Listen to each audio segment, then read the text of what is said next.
Welcome, welcome. Oh, shoot. Welcome. Testing 1, 2, 3. Press 1. Did you hear me? Slingwick, what's going on, family? Marquita, thanks for joining, Queen. Press 1 if y'all hear me.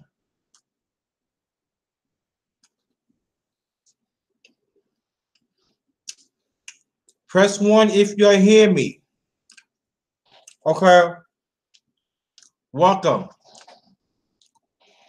All right.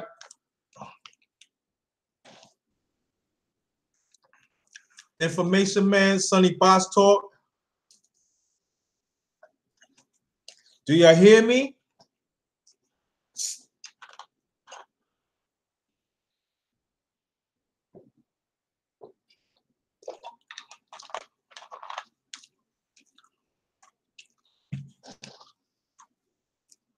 Okay.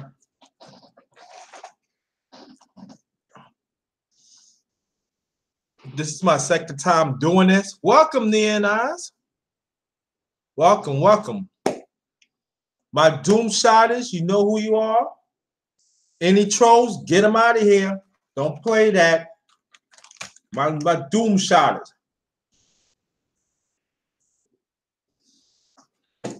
Oh, I'm sorry. Eat some graham crackers. I'm sorry. I'm hungry, Mom. I'm hungry, Mom. All right. This is my second time doing. I had a title late. The first one had a title late sports talk, but this is my second one, the underrated late sports talk.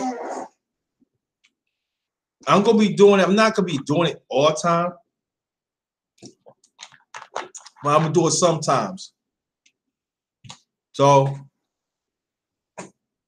Black Cloud, welcome.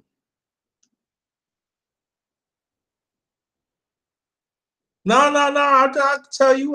You know, I want to put. I'm trying to eat it fast so I can read this. Okay, we're waiting for some more people to come in. Jaquel Thomas, I want you to stay right there because after I read this, I want you to join the panel. Sonny Boss Talk too. Oh, you catch some Z's? Okay, anytime. Welcome, welcome. Let me go through this announcement. Gonna be real quick. Cause I got a good one. It's about a boxer. So, ladies, if you like First Lady, hello. If you love boxing, ladies, there it is. And this is thank you. Though, thanks for coming. I really appreciate the love. I really do. I really appreciate the people come out and everything. And let me know you know me do this because I'm not gonna do it all the time, but let me know you like it. So this is my second time. So let me know, all right? I'm going through these announcements. If you want to know about me, yours truly, Jerry Thomas, my Facebook page. Also, I have a Facebook group, my own Facebook group. It's JT MVP Thinking for Ourselves. Again, JT MVP Thinking for Ourselves. That's all in caps. Also in caps, my Twitter account at JT Blackman44. My Instagram account, that's in small caps, the Underrated Darkness. The same name, excuse me, on my channel, that's the same name. It's on my Instagram account. And also, I'm in this business venture with my brother, Ernest Jones. He's in the hospital now. Please wish him a speedy recovery. The name of the company is AnsAllToys.com. Thank you. Appreciate it, Jeffrey. Thank you. The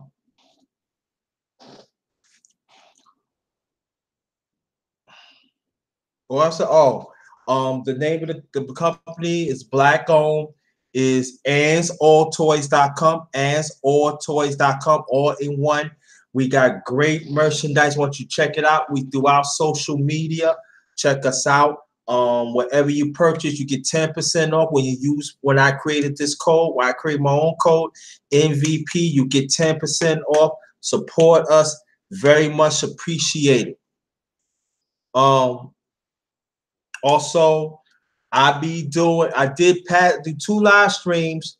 I believe Thursday, and I come back on. Well, let me explain.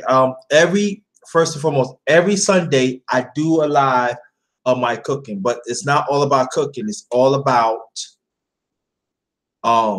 fellowship as a family, especially like it's really lacking in humanity, but really really for us as melanin people, I'm preaching about we got a fellowship with our family so our kids can know, to keep the family together.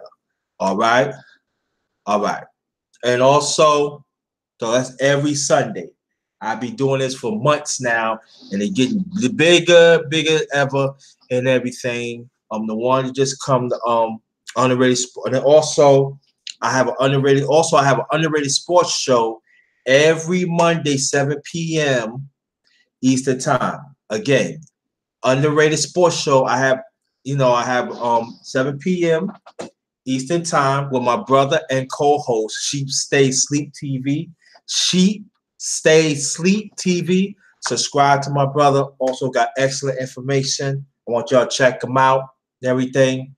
That's like I said, that's every Monday, 7 p.m. Eastern time. So check us out on that. Also, I'll be doing a special live stream of the midterm elections that be sometime in November. If my schedule still holds up, I'm going to do it.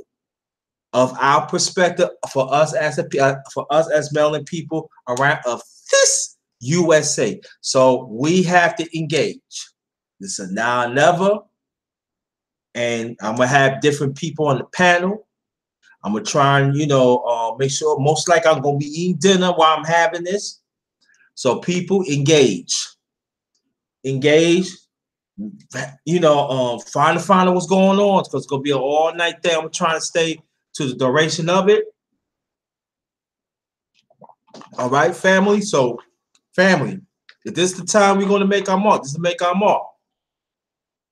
I understand. Like somebody, y'all have little kids, I understand that, but we gotta engage. So, if I could sacrifice, be more appreciate y'all sacrifice. And welcome Jeffrey Dahmer Mindset. I know that. I hope you're good. Hope you're good now. All right, I don't like no trolls. First Lady, welcome. Slim Grip, welcome back. Welcome to the Darkness family. All right, so that's gonna be sometime in November. All right. Before I get this together, subscribe and like to Underrated. Yours truly, the Underrated Darkness. Hit the bell when I come for a powerful live stream video. Share this live streams and my past live streams and videos that I have in the past. Share those. Let's get them likes and the views up and everything. Do that for me. That'd be greatly appreciated. Welcome again to my second, the Underrated Late Sports Talk. Yours truly, JT. And thanks again to join me, Underrated Darkness channel. So I got a goody for y'all. Got a goody. I might smash that like button. That'd be very much appreciated. I got a goody. This is the late, great Sandy Sadler. All right. And most like I probably have after I read this, I'm gonna probably get some people on the panel. I don't know yet. Depends how I feel. If I decided, let me know. Put your email in the chat, and we could do this. All right. If y'all want to join, all right. Like I said, put your email in the chat so I can get you on. All right. All right. So here it goes. The late great Joseph Sandy Sadler was born June 23rd. I think he was a Gemini. June 23rd, 1926. Passed away September 8th, 2001. was an American professional boxer. He was a two-time featherweight world champion, have also held the super featherweight title over his 12-year career, 1940. Let me see. Okay.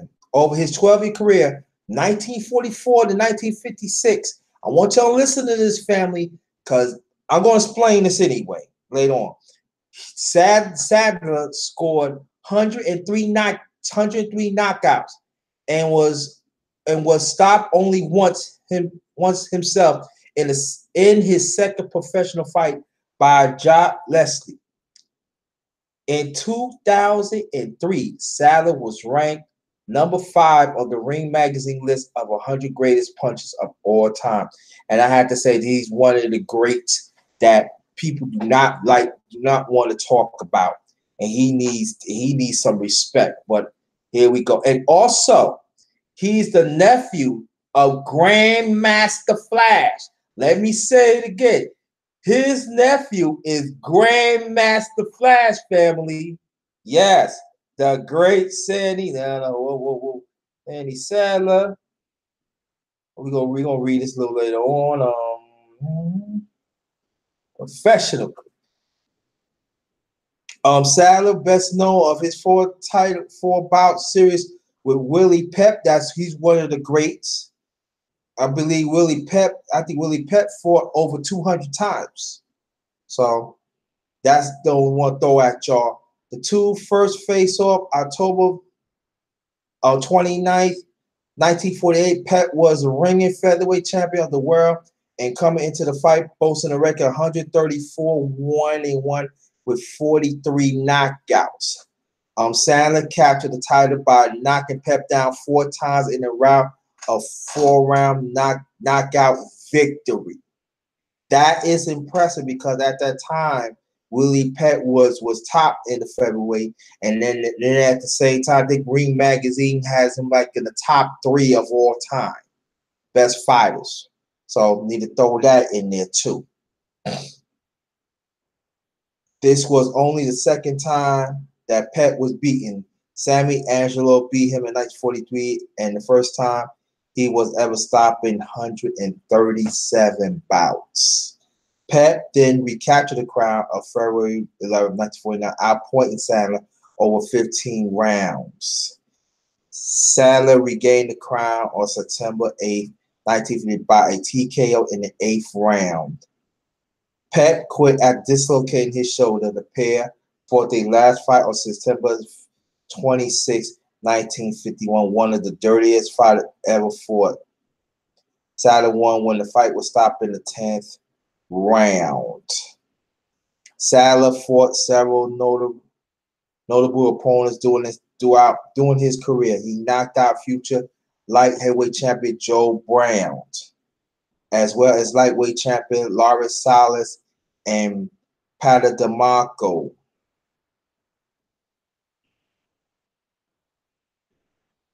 Sandler beat lightweight champion Jimmy Carter, knocked out future junior featherweight champion Gabriel Flash Odos, and lost to Larry Boardman.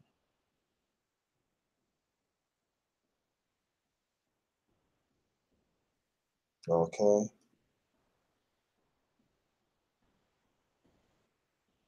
Hold on, family. Hold on. Oh, sorry, family. Hold on, hold on. Hold on, hold on. Mm.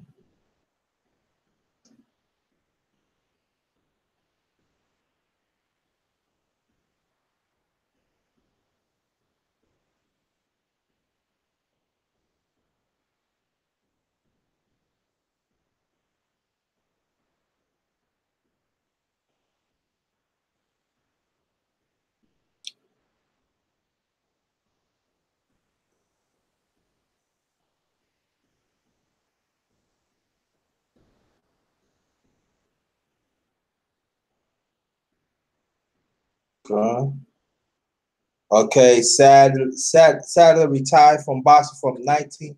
I mean, Sadler retired from boxing in 1956 at the age 30 after eye injury sustained in a traffic accident. He later became a trainer and helped train the young George Foreman in the 70s, including Foreman's first heavyweight championship of the world ring.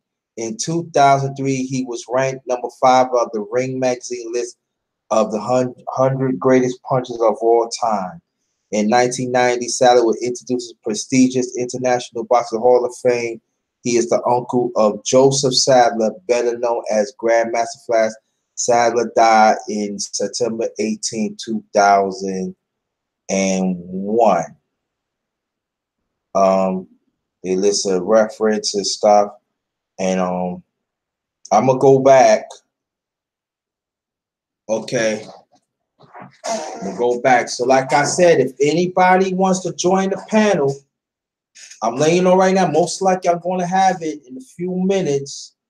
I gotta there's some more stuff I want to read about, and we're gonna talk about it. Matter of fact, I am gonna have it. Hell with that, we're gonna have it. So, anybody that wants to join the panel, put your email in the chat. All right, let me know you want to get on, cause this, whoo.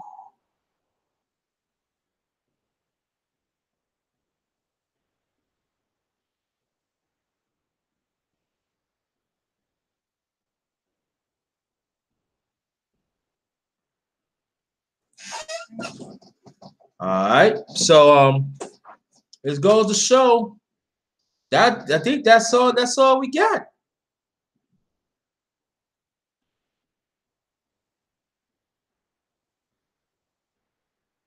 Well, I'm gonna read. I'm gonna read. Read his stats and everything. Matter of fact, this how JT gonna do it. Um,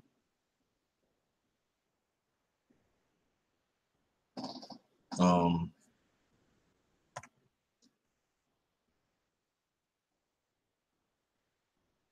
All right, come in, brother. Know who you are. Um, he won the featherweight and super featherweight, and that is hard at that time. His reach was 70 inches. He was born in Boston, Massachusetts, June 23rd, 1936. That was like a boxing town back then too. And he died September 18, 2001, age 75. I believe he died in Washington, D.C. His stance was orthodox. Total fights 162, win 144, win by KO 103. Only lost 16 and draw 2. So, before I get to you, Sonny, um, anybody want to get on? Let me know. Let me know. Y'all want to get on? Get on the chat. If y'all want to get on the panel, send your email. Let me know. All right. And any question you want to ask, feel free. So, welcome. Good morning, my brother. How you doing, Sonny? You're check 1 2 1 2. 1 2 1 2. You good? I'm peaceful, brother. How you this morning? I'm good. We gonna talk about the late great Joseph Sandy Sadler. Yeah, man. Honest to the everyone that's up with us late, early. Honest to you guys. Honest to you, brother. I appreciate that. Yeah, man. I'm sitting here listening to what you're saying about the brother, and I'm just thinking about the realization of 140 something knockouts, yo. 103. 103. The 144 you talking about is the great Archie Moore. 103 knockouts. 103 knockouts. You're right. 103 knockouts. Oh, Just imagine, like, damn. just because there's people that's been in fights before, right? Mm-hmm. and like they ain't never knocked nobody out. Mm-hmm. That's not very easy to do because for one, the head is one of the hardest targets to hit. Mm-hmm. I mean, a lot of people don't know to break down the body. You know what I mean? Mm-hmm. It'll fall, but to put it into the perspective, like just imagine yourself in the fight 103 times and you knock out 103 people. Like that's Yeah. absolutely ridiculous. Yeah. And then, and I know you heard the fighter Willie Pep, right? Say that again. You ever heard the fighter named Willie Pep? Mm-hmm. Now Willie Pep, I think he went over. I think at the time, I think he was I think he had one of the best records ever. I heard he won over 200 some fights, but he had that many knockouts. But he won if you knocked him out more than once. Right here, proof right here, people. The late great Joseph Joseph Sadie Sadler, Willie Pep. People said Willie Pep one of the best boxers ever. They said he was moving so good that you can't hardly hit him. But not him. Joseph Sadler, Joseph, the late great, he found a way to beat Willie Pep.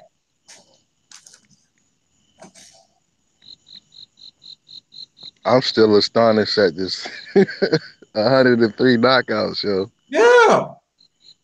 This like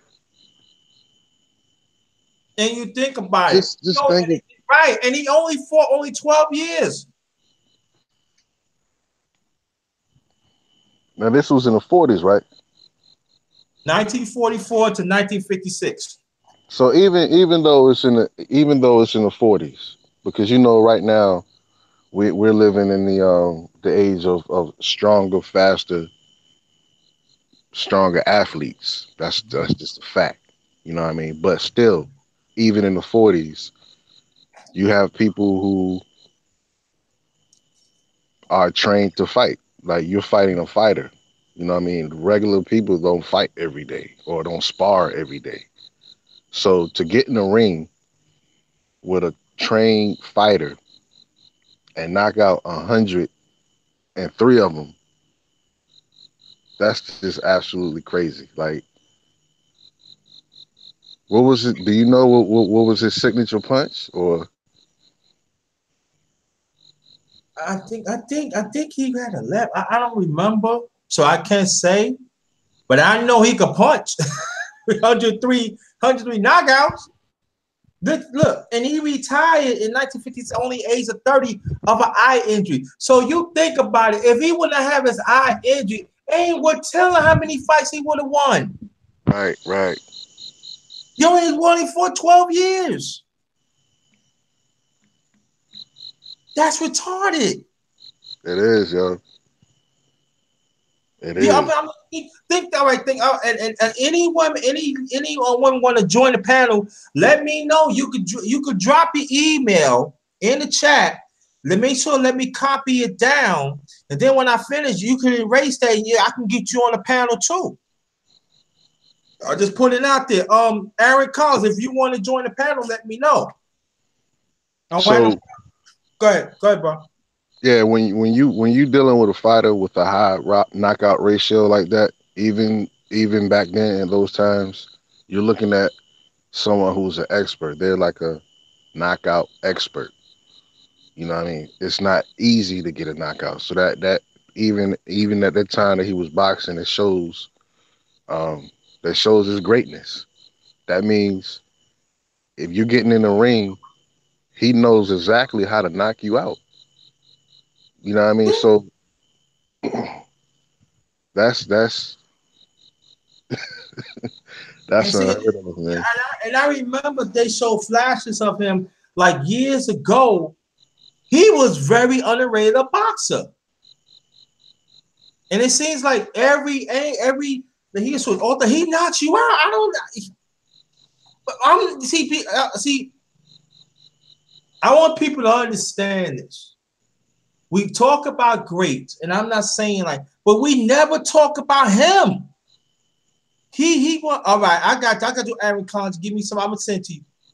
This is what I'm saying. He won the featherweight and super featherweight. Do you know how hard that shit was back then? Yeah, because the featherweights they really move. You know what I mean? The heavier you go up, the little slower they are.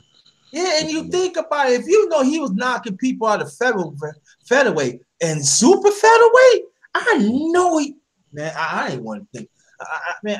You keep on talking. Family. And then plus, and then we're gonna go into this too, my brother. I'm gonna send you the link in a few seconds to give me some time. I got you, Aaron Collins. And plus he helped guide George Foreman to win the title. Or he's like he was in a corner, or he's like a coach.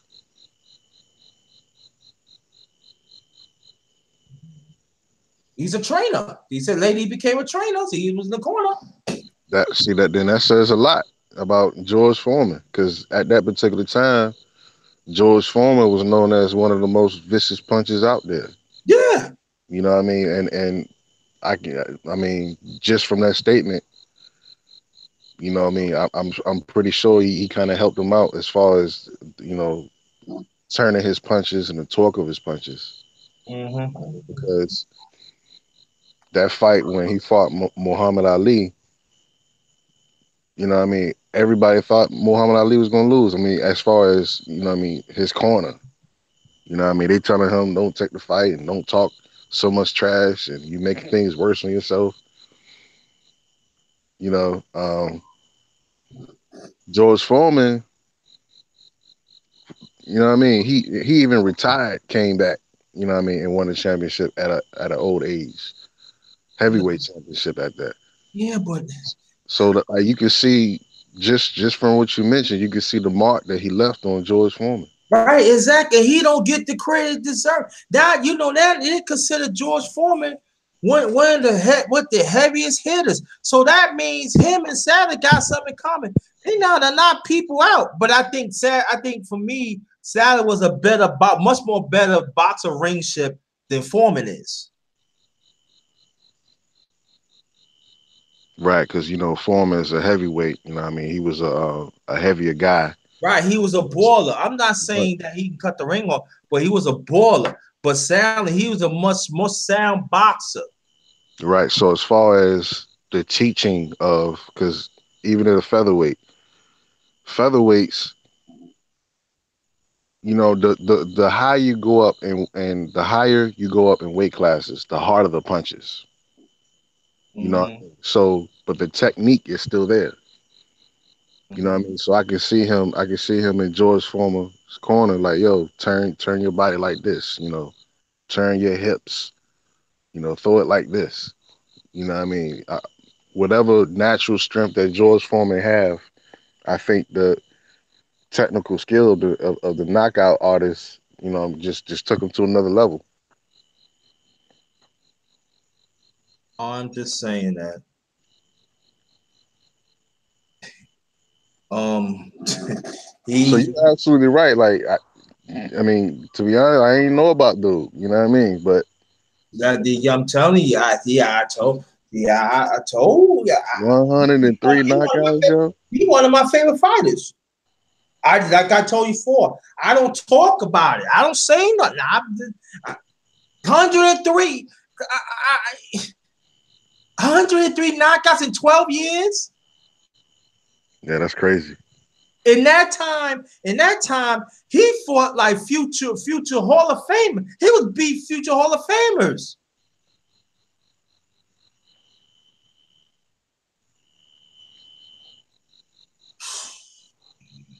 Yeah, that's crazy, man. I That's see crazy. the link, Aaron Collins, the great Aaron Collins. Check it out. I see the link. Check it out. On Lowland Profits, welcome. And then you know what's crazy about it, right? It took him that long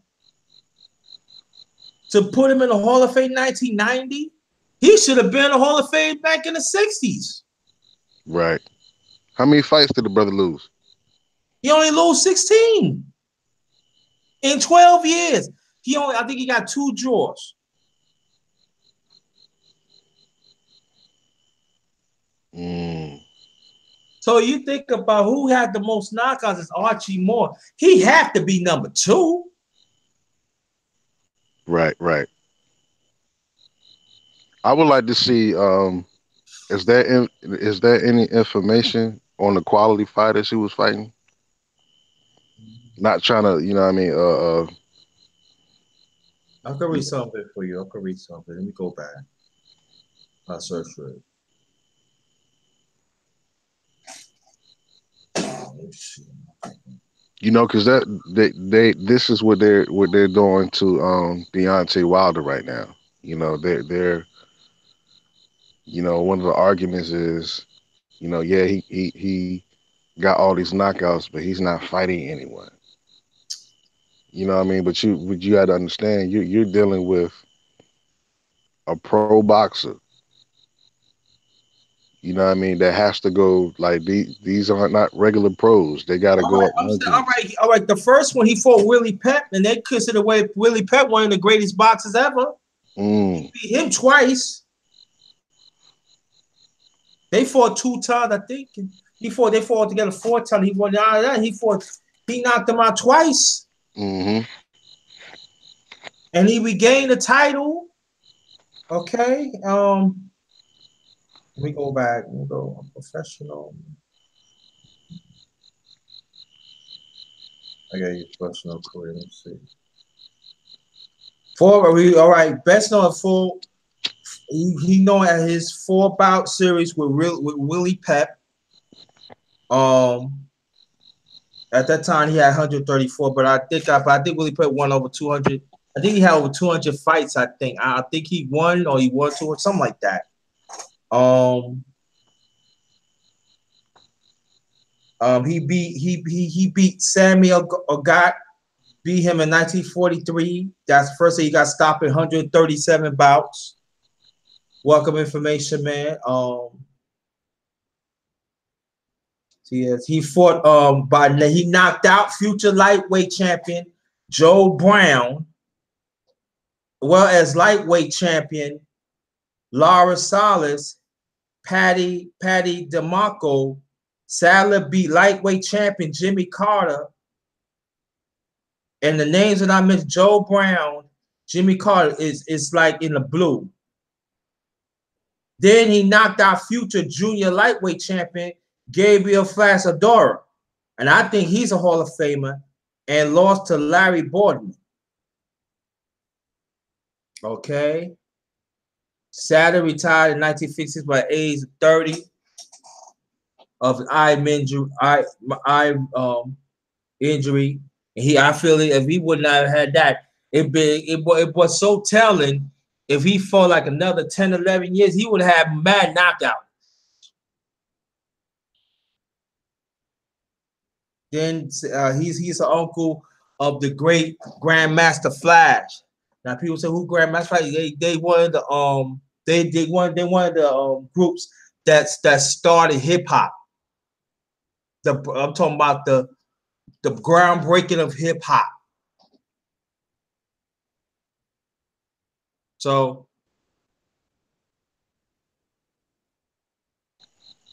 Yeah, it sounds like the brother had a solid opponents, man. You can't yeah, you can't you can't argue that. now I'm saying it's in the blue. I think the other let me see Joe Brown's in the blue, future lightweight champion, right? Usually most of them be in the Hall of Fame. The Tyler B knockout champion, Jimmy Carter. I remember him. I believe he's in the Hall of Fame, something like that. Gabriel Flash, a dog, knocked out future junior lightweight champion, Gabriel Flash, a dog. I believe he's in the Hall of Fame. And I'm just saying, 1944 to 1956, 12 years, 103 knockouts, only 16 defeats. All I'm just saying. Yeah, That's and I that's think crazy. they was fighting a lot more frequent back then too. Yeah. But Mm-hmm. But even in so, you're fighting frequent. Like the punishment that you're taking.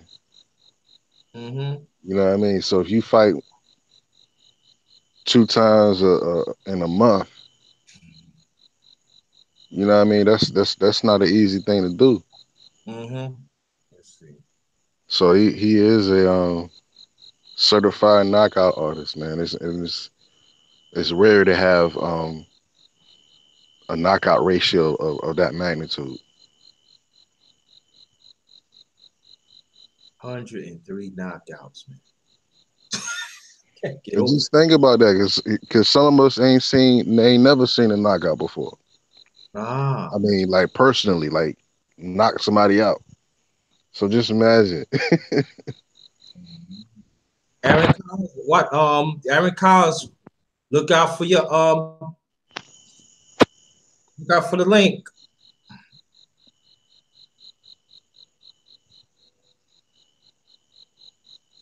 Yeah, man. Some people just got it like that, yo.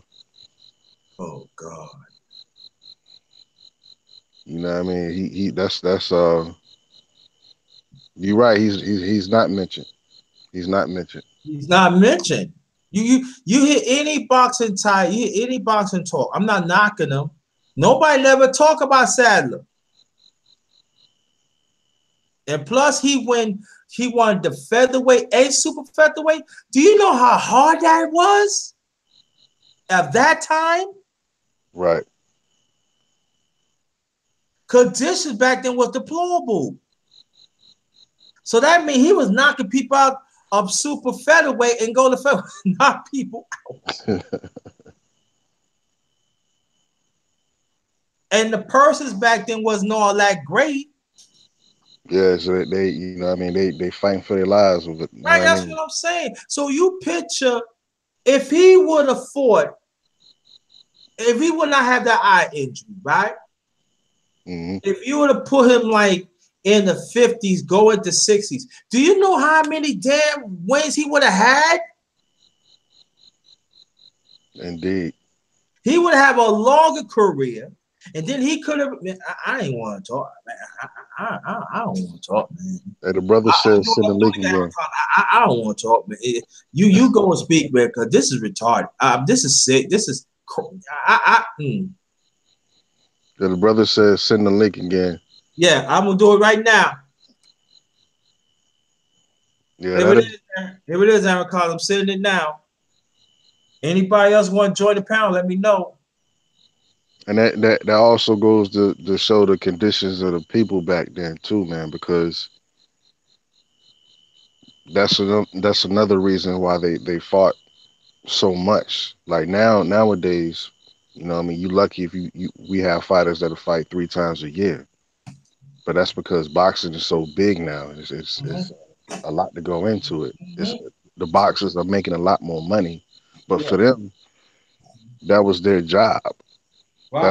That's how you know what I mean.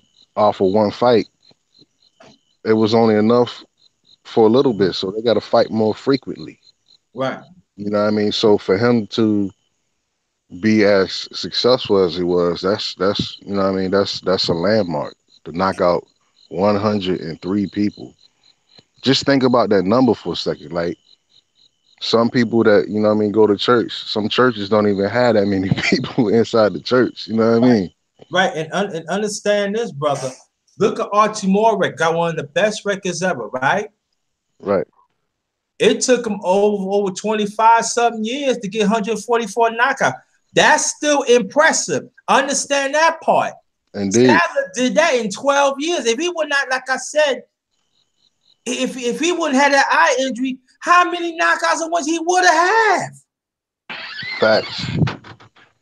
You know, because that eye injury, An especially. eye injury in 30. And at that time, that was young back then to retire. You know, the fighters back then, they fight sometime into their 50s. And also That's the What's going on, my brothers? How y'all doing? peace to you, brother. How you feel? So what you I'm think about well. what I read about the real Aaron Collins? Well, the boxers you all were speaking about, I'm not sure who they are. I grew up with guys like you mentioned, Muhammad Ali and Sugar Ray Leonard. I'm probably telling my age, but these are the cats I grew up with.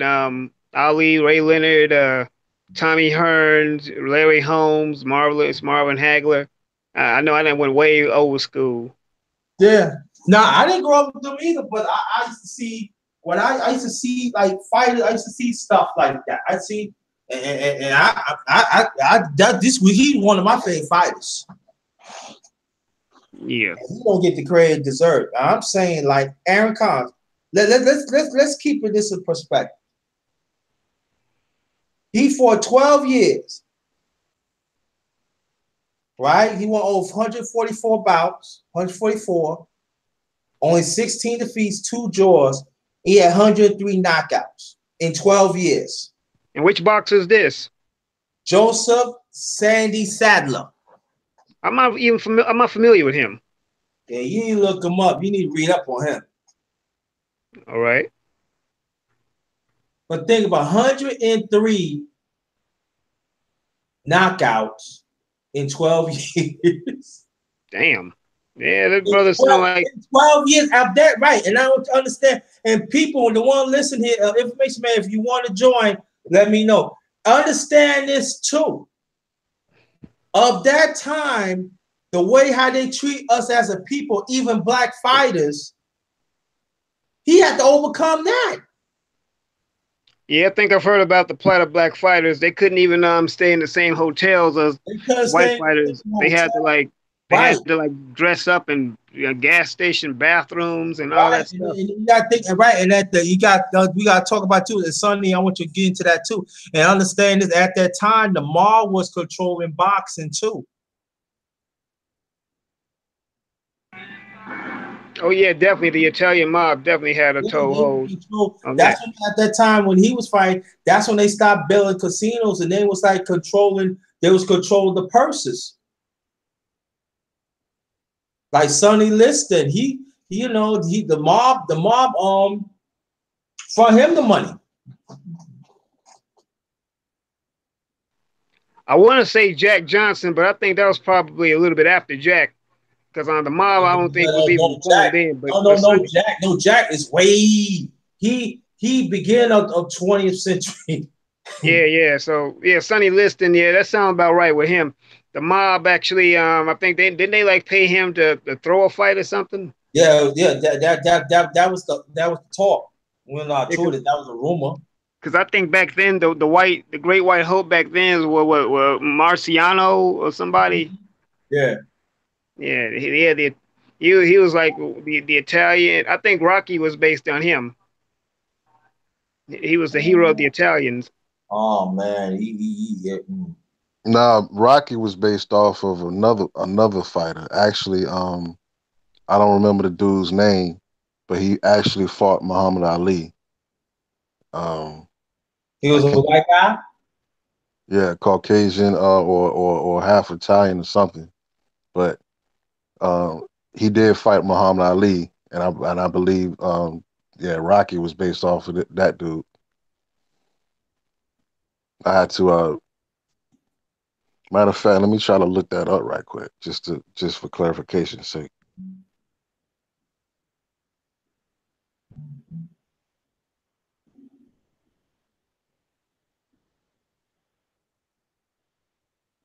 Jeff Jaws, what's good? Welcome. Yeah, but that's what I'm gonna be doing, Aaron Collins and the rest of everybody else. I'm gonna be having shows like that sometimes early in the morning. It could be about basketball. It's gonna be about football or baseball, and that's how I'm gonna bring it.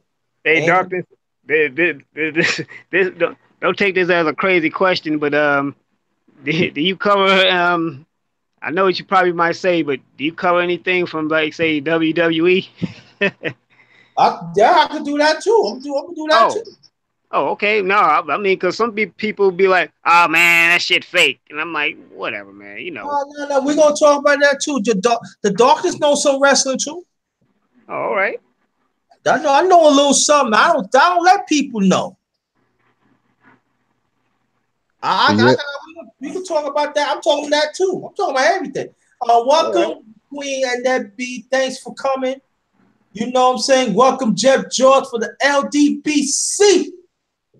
Matter of fact, let me put this motherfucking shit in there. Oh, go ahead, yo. Y'all keep on speaking. I yeah. So, remember. oh my Hey, bad, brother. But what's up, Sonny? for clarification's sakes, the guy who Rocky was based off of, his name is Chuck Wemner. Yeah, Jeff George put the answer. Yeah, Jeff Web Webner. Yeah. Chuck. Chuck. He He lost to lost. Muhammad Ali, right? Yeah. He knocked him out the last one, I believe, back in '75. You say his name is Chuck Webner, huh? Yep. Webner, right? Tell me if I'm right. Tell me if I'm right.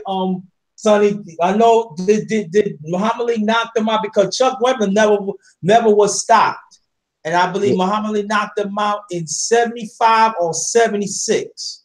It's a TKO in the 15th round. Let's see the date. I'm right, Jeff George. I believe 75, 76. I believe 76.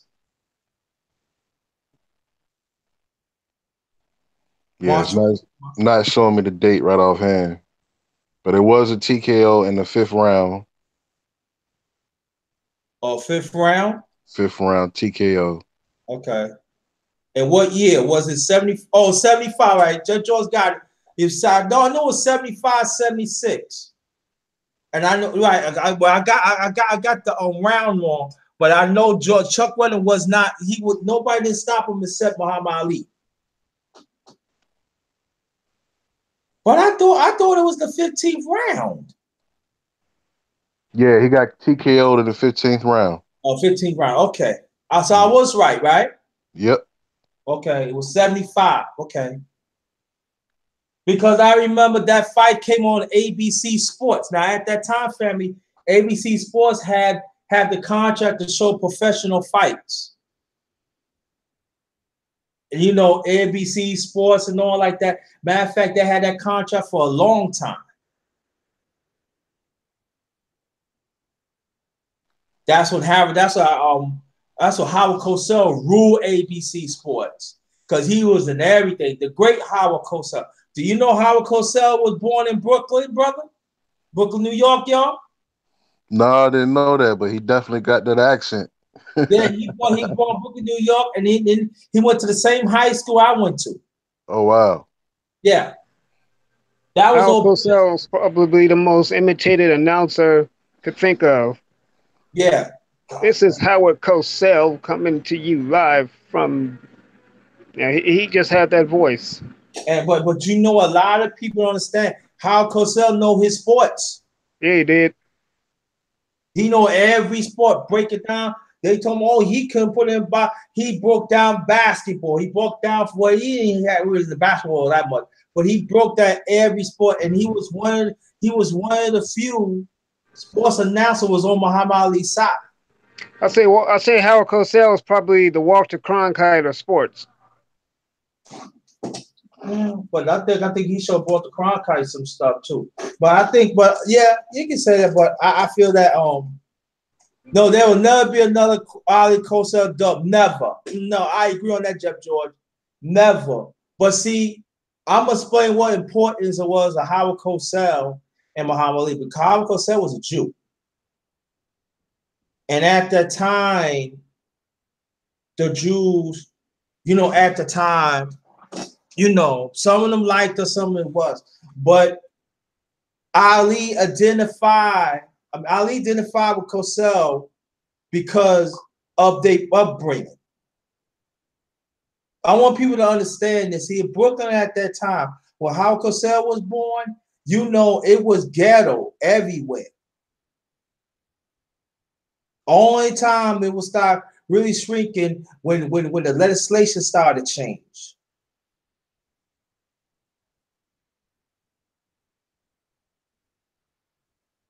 So now I'm talking about going up in decades now. Now we start hitting like the 40s and the 50s and stuff. That's when white people, they say, oh, that, but that's a totally another even like with gentrification, everybody talking about gentrification. Back then was gentrification too. Want you understand the timing. And sports have a whole lot to deal with it too. You know? And so get back to the story of Sandler. He fought other time. He was born in Boston, Massachusetts. Now, but to this day, Boston, Massachusetts, they still consider that city still a segregated city besides Chicago. So understand Joseph Sandy Sadler, he has to deal with all that.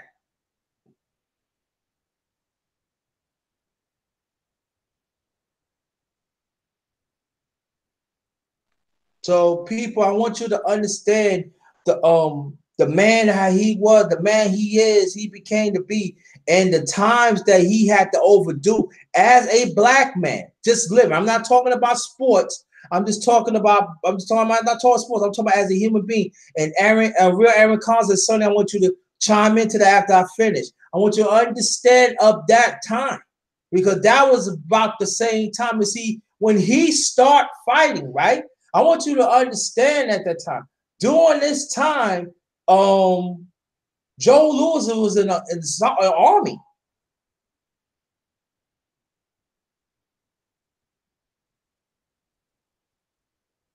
Joe Louis is in the army. When he came out, that's when the RS was harassing him and stuff like that. That's when Sandy Stadler started to get it going. No, at that time when I'm talking about in the late 40s, that's when the heavy would start interchange so much here and there. Somebody hold this, somebody hold that. That's when Joe Louis started to slow down. But as the Fed now during this time, that's when Sandy Saddler started making his Hall of Fame run. That's when he started to believe he started a featherweight, and then throughout the years he went to super featherweight. And he had them two titles, had to be for a long time. And that was unheard of. And he didn't until this day, he still don't get the credit he deserves. He fought in the great times. It was a lot of good featherweights and lightweights back then. Can't imagine that he beat future Hall of Famers.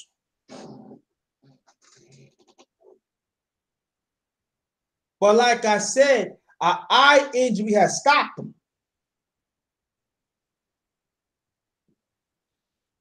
All right, brothers, you can chime in. Whoever want to start first. Now, speaking on the conditions of our people back then, you know what I'm saying? As far as the hardship that you know what I'm saying our people took back then, having a hard time getting a decent job to feed your family, dealing with segregation, you know what I'm saying? And like you might not be able to like putting myself in that position. Like I might not be able to get a certain job, but one thing I can do is fight. You know what I mean? I can fight to put some food on my family's table. And then, like I was saying before, the money that they was getting for the fights wasn't all that good. It's not like it is now. So that's one of the main reasons why they had so many fights.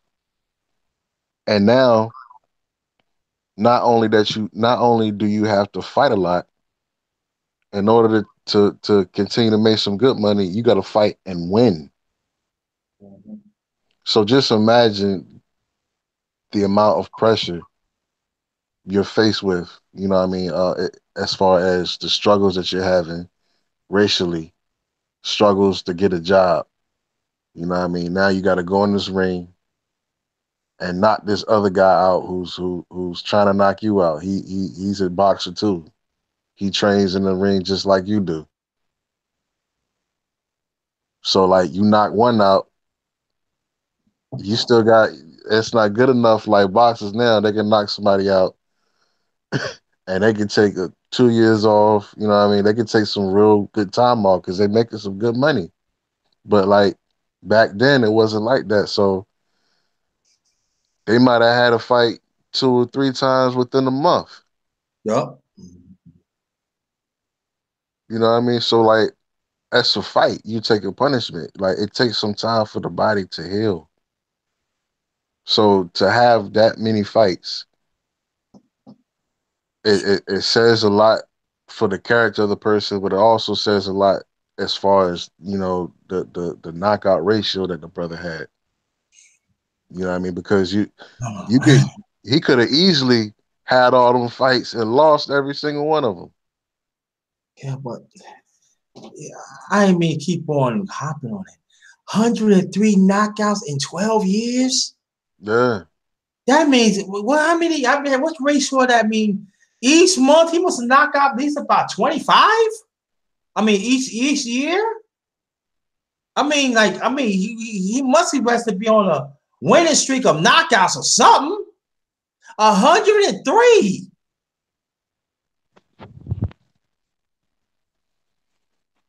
Indeed. So even and that also says a lot. If you're fighting 20, 25 times within a month, that tells you what that money looks like. Yeah. He's you know what I mean, it's like a regular job. That's a you know what I mean, it's like a regular job almost. Paycheck to paycheck almost. He gotta fight all those fights. Yeah. And especially at the same time, he was in demand and he was a champion. Like I said, he was a champion featherweight and super featherweight.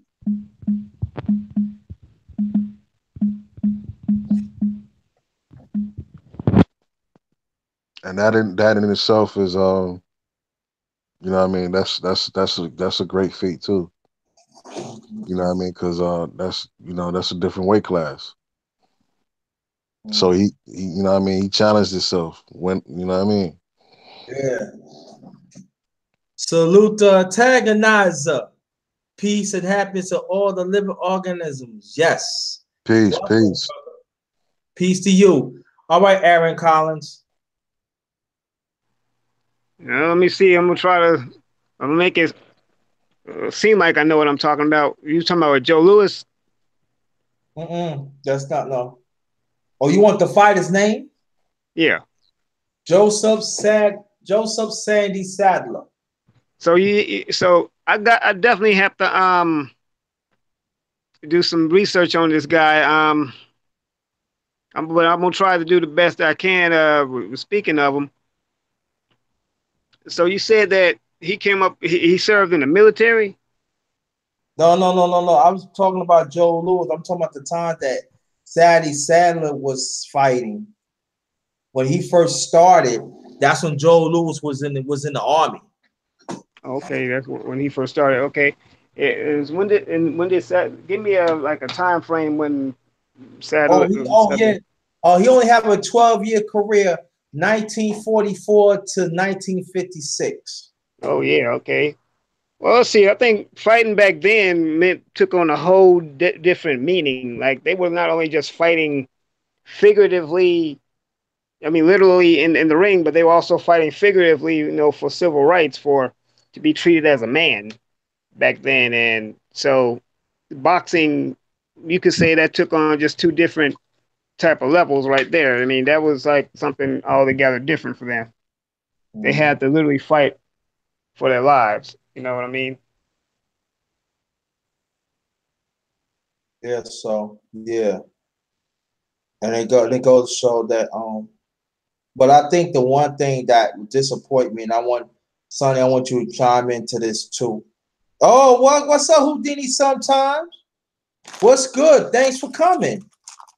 Thanks for coming. Um, I want to talk to Sonny about this, that the trainer that Sandy Sadler became to be. I want you to talk about that. Of the great George Foreman. that add to his record of Sandy Sandler, he became a world champion in the early 70s. I'm talking about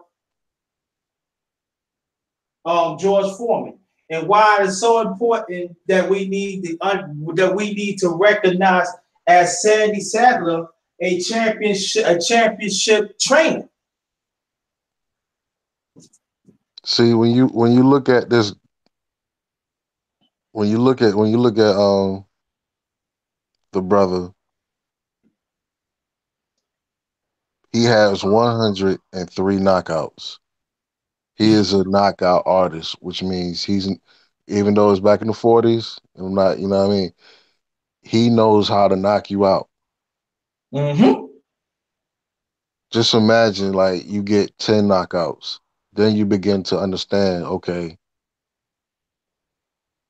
this is an art form. I know what I'm doing in here. I know how to swing this punch. I know the right torque. You know Mm-hmm. what I'm saying? I know the right feint to make somebody do something else. Like you know what I mean? You Yeah. start to go up and you start to have more and more fights. And this just think you fighting so frequently, you're becoming an expert and knocking people out. Mm-hmm. So You know what? I just thought of yes, something you said, Sonny. You just said something that makes a lot of sense. It's like when the way you know how to throw, you know how to use the right type of torque, you know how to do an action to make someone think you're gonna do something. It's almost like a psychology, like a mind control. Like you exercise a mind control over them, so to speak. Yeah. exactly. And it's You're all like you're remote control. You're like remote controlling them with your body language. yeah. Oh yeah, the one who came in. I want you to hold that thought, y'all. The one who came in, Houdini sometimes, and my brother Uncle Shug. We talking about the late great Joseph Sandy Sadler. All right, he won the featherweight. He won the featherweight and super Super featherweight. featherweight. Total fights is 162. Wins 144. Wins by knockout 103. Un- only 16 losses and only two draws. Let me read it again. The one who came in late. Total of 162 fights. This is in 12 years. I want you to understand. In 12 years, from 1944 to 1956. Now, why he retired at 30? Because he had an eye injury. Now, what talent what he could? I ain't want to get into that. This make my head hurt. 100 wins, 144. Win by KO, 103. Lou only lost 16 and draw only 2. So yeah, 103 knockouts. So 103 knockouts in 12 years. I mean, cut short. 103 knockouts in 12 years. so to finish my point, he became a coach. Right. But now you got a guy who's been fighting he fought so frequently, he became a knockout expert. So you're taking that knowledge into someone's corner. So now you have a guy in George Foreman who's naturally already strong. You know what I mean? Naturally already strong, big guy with the experience of a knockout artist in your corner that can tweak your punches. Mm-hmm. So now that translates into George Foreman being known as one of the hardest heavyweights in history. George Foreman is you know what I mean? He's one of the great ones out there. So that That sounds pretty I, impressive. that believe to me, I believe that is he was instrumental in George Foreman's career Mm-hmm. to be trained by a knockout artist. That means he's saying you throw a punch wrong. Like, no, throw it like this. This is how you get him out of here. Mm-hmm. Right. This is how I know because I done knocked out 103 of them. Throw it like this. And you know what, son, and go more on your point, it's the footing too. And your body, how you strike, how you don't think about it. One thing that nobody do not get credit, George Foreman, he was a versatile knockout artist. He not just knock you out the right hand. He can knock you out a right hand hook. He can knock you out a left hand hook. He can knock you out a left hand blow to the body. He can knock you out of uppercut. The left hand fighting, isn't that what they call southpaw today? Indeed. Yeah, I thought southpaw was left hand fighters, but 112 knockouts in 12 years, that's pretty damn impressive. Yeah, Three. you are a knockout artist. If 112 The 103. 103, no, he had 103 knockouts in 12 or years. 103 knockouts, I'm sorry, but Yeah. it's still pretty impressive though. That's still impressive. Yeah. I mean, because if and then and yeah, you said the torque. It's just a certain speed to this thing, and it's like you also have to know where to hit them and how to hit them, and Right. that's something a lot of these cats on the street don't quite understand because they just busy. They just want to go in and just do some just some mob type of just guerrilla stuff, and don't know how to hit nobody. Right. And at the same time, too, what impressed me of Sandy Sadler of his fundamentals. You have to be fundamentally sound to knock that many people out. Your foot, I'm saying your coordination should be extraordinary. And you gotta think about it. He's a featherweight. He was a ringing featherweight and super featherweight. And to think about it, if it to have that many fights, you know what I'm saying? It's kind of like, all right, I knocked my first two out. You know what I mean? Now you up in the ten level. Now you up in the 20 level, but you're fighting so frequently, it's almost like you could just imagine him honing his craft into mastery as far as knocking people out. Like, okay, Right. And I, understand this, right. And you go and check this out, I mean switch it up. And he got knocked out his very first second. He got knocked out of his second fight. so he might have found it, uh, you know, what I mean, towards, I would say towards around the 20th, 30th knockout, something like that. He might have been like, okay, if I throw it, like throwing it this way gets me the best results.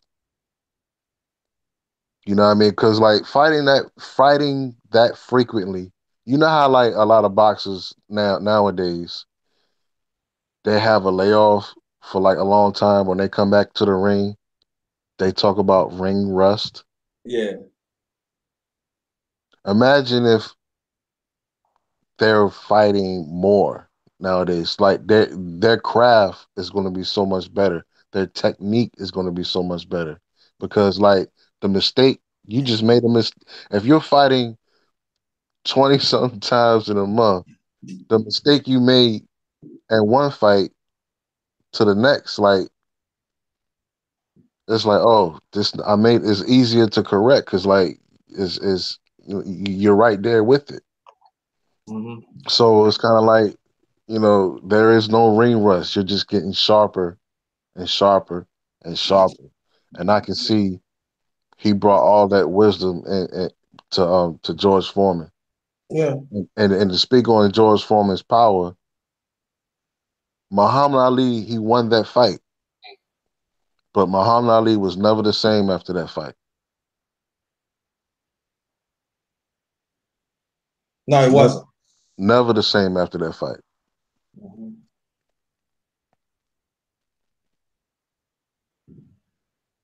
So And Honors to that brother, man. Woo, 103 knockouts. That's crazy. Damn.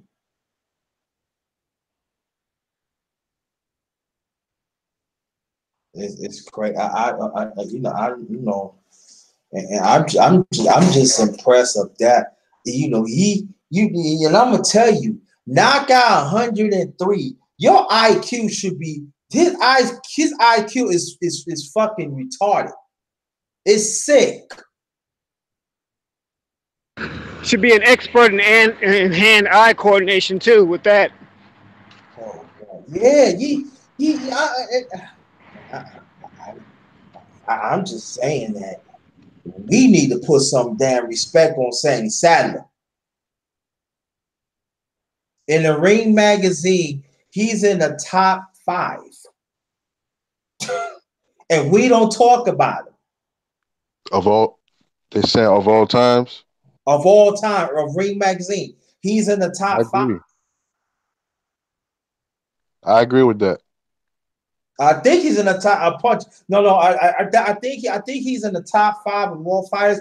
But top punching, Ring magazine, top punch, knock punches of all time. I believe in the top 3. All time punches. I agree with that. I agree with that too. Of that record that way, ain't no way in hell he should be in the top 10. You got to put him in the top 5. Now people can argue about, well, this guy fought longer and stuff.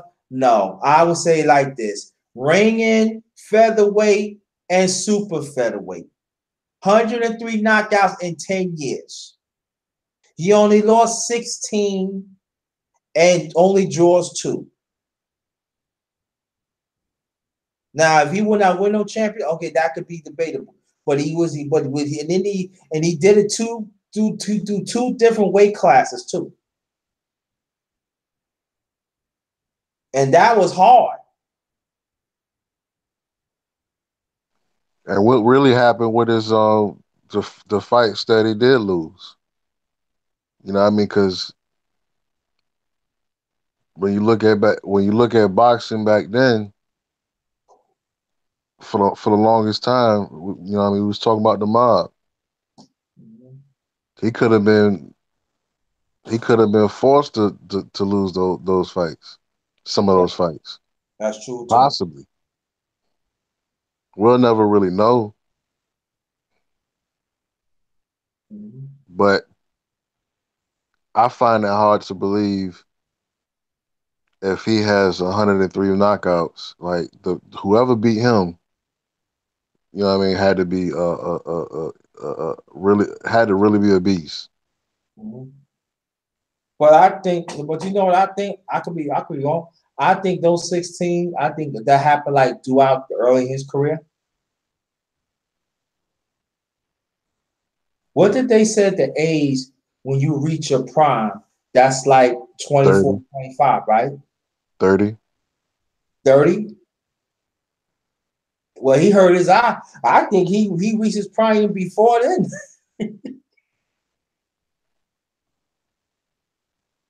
Probably. And then, like I say before, picture he would not hurt his eye. The thing about an eye injury, you know what I'm saying, when you boxers now for off of eye injuries, it puts them off the shelf from quite some time. And you know, we have better doctors and things of that nature now. So I can see that being very instrumental in his career being halted. Yeah. So that also says a lot to the punishment that he took. Mm-hmm. But having that many fights you know to even last that long, that's a feat in itself Mm-hmm. because you're taking hits to the brain. You're fighting over 100 people.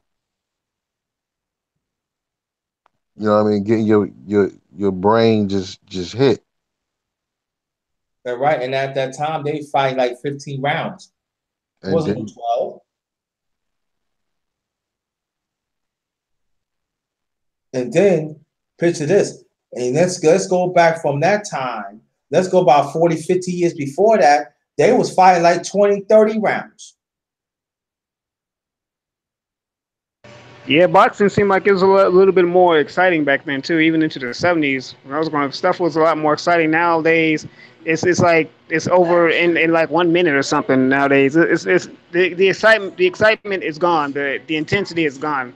It's no longer there. I mean, everyone now is an overnight celebrity. You know. I think what it is, you can deal with corruption.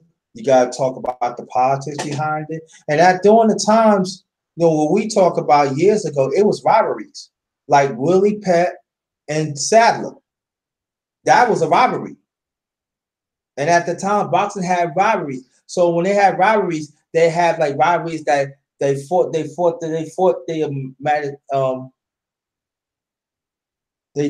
for who was number one, number two. Then we ain't talking about the championship that they go off and on like for years.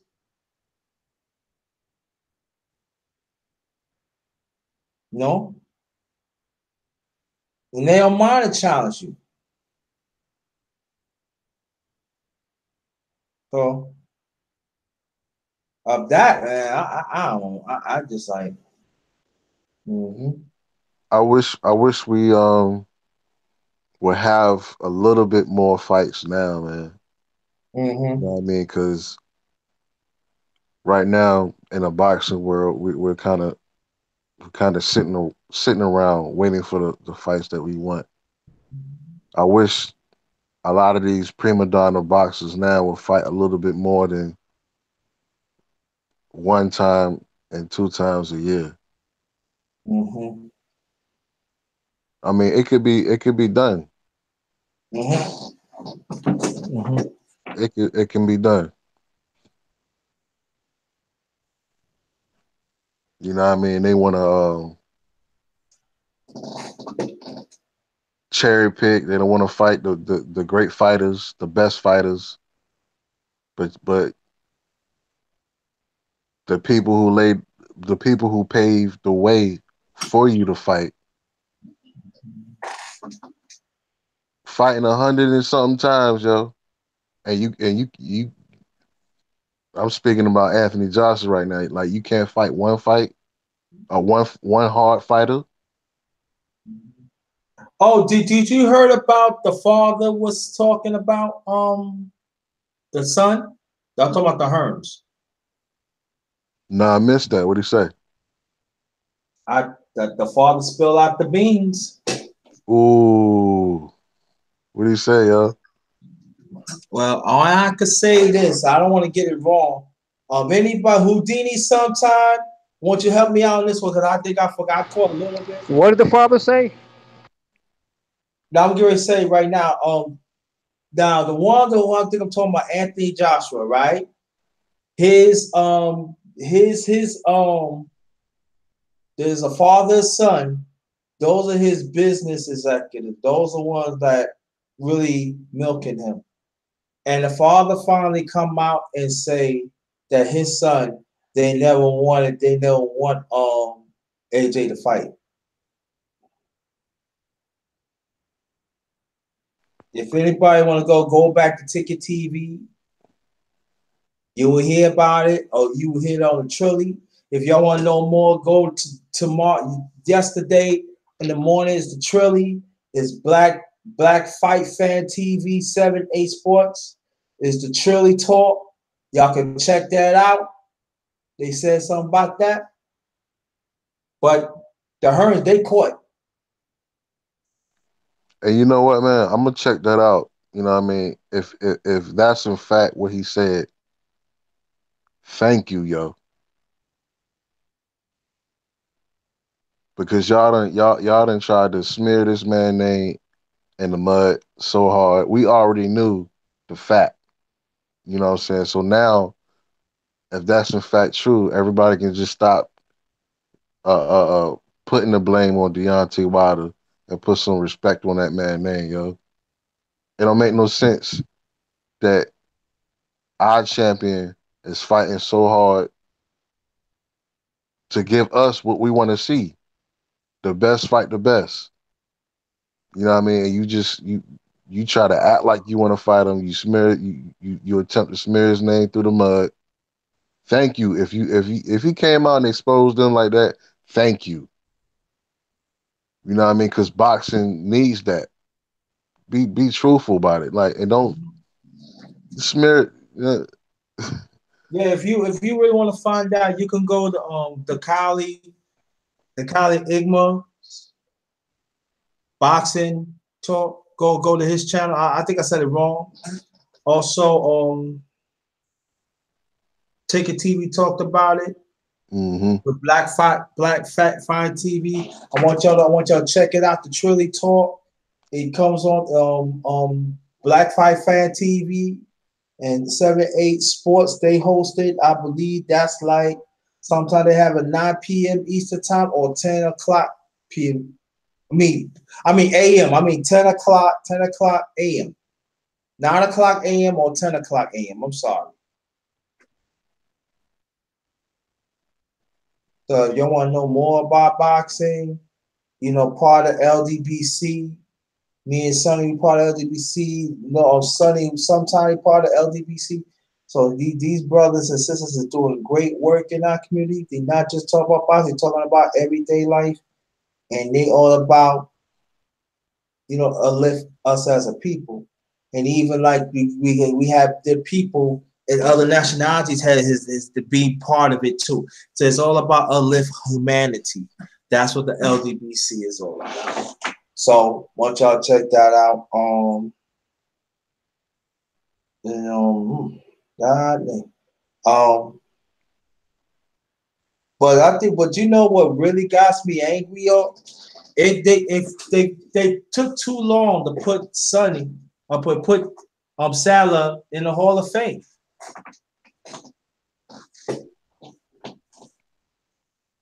Politics, man. Yeah.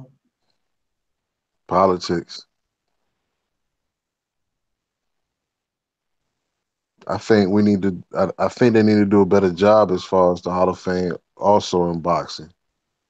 You know what I mean? Like, sort of like like to see an actual location like the NFL has, where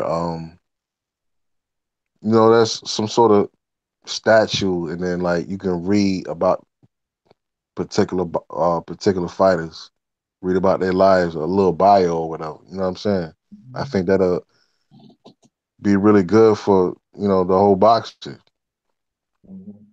For people who want to come up, they want to know what it takes to be a champion. You know what I mean? Get a kind of close look up of a lot of the history of boxing. But unfortunately, we don't have that right now. But And the Boxing Hall of Fame is in USA. I mean, take people like you, brother, the historian one. Oh, there you go. Put me on the spot again, man. You better stop saying that. People gonna say, "Yo, darkness is historian." You gotta stop saying stuff like that. Hey, you sleeping? Hey, huh? Call him how I see him, brethren. Mm-hmm. I have to do that. But Aaron Collins, I do cover. We're gonna cover wrestling. I'm gonna talk about wrestling back in the days too. I know. I appreciate that, bro. And you know what? And I'm like, in spite of what people might think, okay, I get it, but wrestling it is what it is. They call it sports entertainment for a reason. I get that. I grew up watching that too. I grew up with guys like Hulk Hogan, Macho Man Randy Savage, the Iron Sheik. Yeah, Iron Sheik, Nikolai Volkov. Yeah, I grew up watching these cats. You did it sometime. You want to ask a question? You want to ask a question? Put it out there. Anybody in the chat too? Oh, go. I'm sorry, Aaron. I'm sorry. Go ahead. I'm sorry. I need to start. Oh, yeah, it's all good. I mean, like they just had, I think, they just had something in Toronto SummerSlam, I think, just went down in Toronto, and then Raw and SmackDown came there. They had legendary women like Trish Stratus. She made her return back. I mean, it's only for like a temporary though, but she showed her face. She's from Toronto. People like some of the most legendary names in professional wrestling. I follow the Guerreros, the Anoa'is, of course the McMahons, obviously. Yeah, yeah. The Ortons. Oh These are yeah. some legendary. Iron Sheik, Junkyard Dog. Yes, An interesting thing about that's one thing that I majorly try to focus on are the black wrestlers. No, they don't really focus on them, and they even had a thing about how a black man has never won the main titles. oh yes, they did. One did. Well, Booker T did. I mean, it recently started happening, No, but no, back in no, the no, no, 70s and no. 80s, There's one before him. there was who? There's one before Booker T. Well, you talking about The Rock. The reason why, though. No, not The Rock. No, not The Rock. There's somebody. Well, I forgot his name. He was like part of. I forgot the name of the group that he was in the WWE. At that time, it was WWF. It was I'm going right now. You talking about Booker T, man? No, not Booker T. It was somebody before Booker T, and it was somebody before Booker T and The Rock. Right now, hold on. Well, the reason why The Rock actually got famous the way he did is because, for one thing, he didn't mention his blackness. He mentioned his Samoan side, but not his black side. We all know he's the son of Soul Man Rocky Johnson, but Right. he neglected to mention his black side. They Right. always focus more on his Samoan half, because we know Samoans are they some beasts in the ring. We know that, but they always focus on that.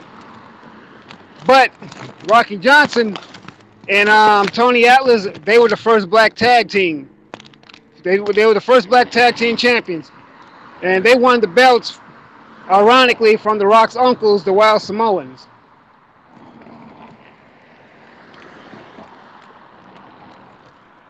All right, there it is. No, no, let me see. No, no, no. Hello? Hello? Yeah, I'm Yeah, I'm here. still here. Yeah, I'm still Okay. here.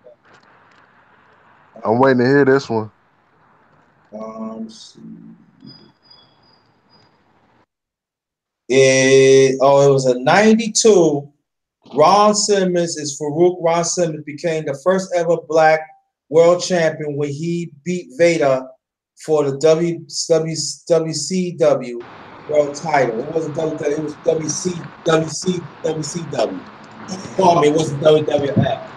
Yeah, I hear you, JT. But that wasn't Vince McMahon's though promotion. Right, no, right, The competing. yeah, but I understand that, right? But I get what you're saying. But he is the first ever of any federation. That's what I'm talking about. Well, okay, yeah, I was talking about in WWE specifically, but yeah, Oh, you're no, right no. though. Oh, right, right. Yeah, yeah, you're right about that. But he's the first ever. That's what I'm talking of any wrestler, any federation. He's the first. Farouk. Right, yeah, Ron Simmons, yeah, he's a legend as far as I'm concerned. And and we already know that wrestling is a white man sport, and they really, even when it comes to mixed tag teams, they always focus more on the white partner more so than the black partner. I mean, I see it even when Ron Simmons was in the group, the APA with him and Bradshaw, or the Dudley boys. They focus more on Bubba Ray Dudley, and Devon was like always the second to Bubba Ray. They always focus more on the white partner. They gave Yeah, the white dudes more right. shine than they did the black dudes anyway. And y'all remember Mark Henry, right? Oh yeah, definitely know Mark Henry. I met Mark Henry. Yeah, and they used Mark Henry as like he was saying they used him as a bodyguard, but they never give him a real shot.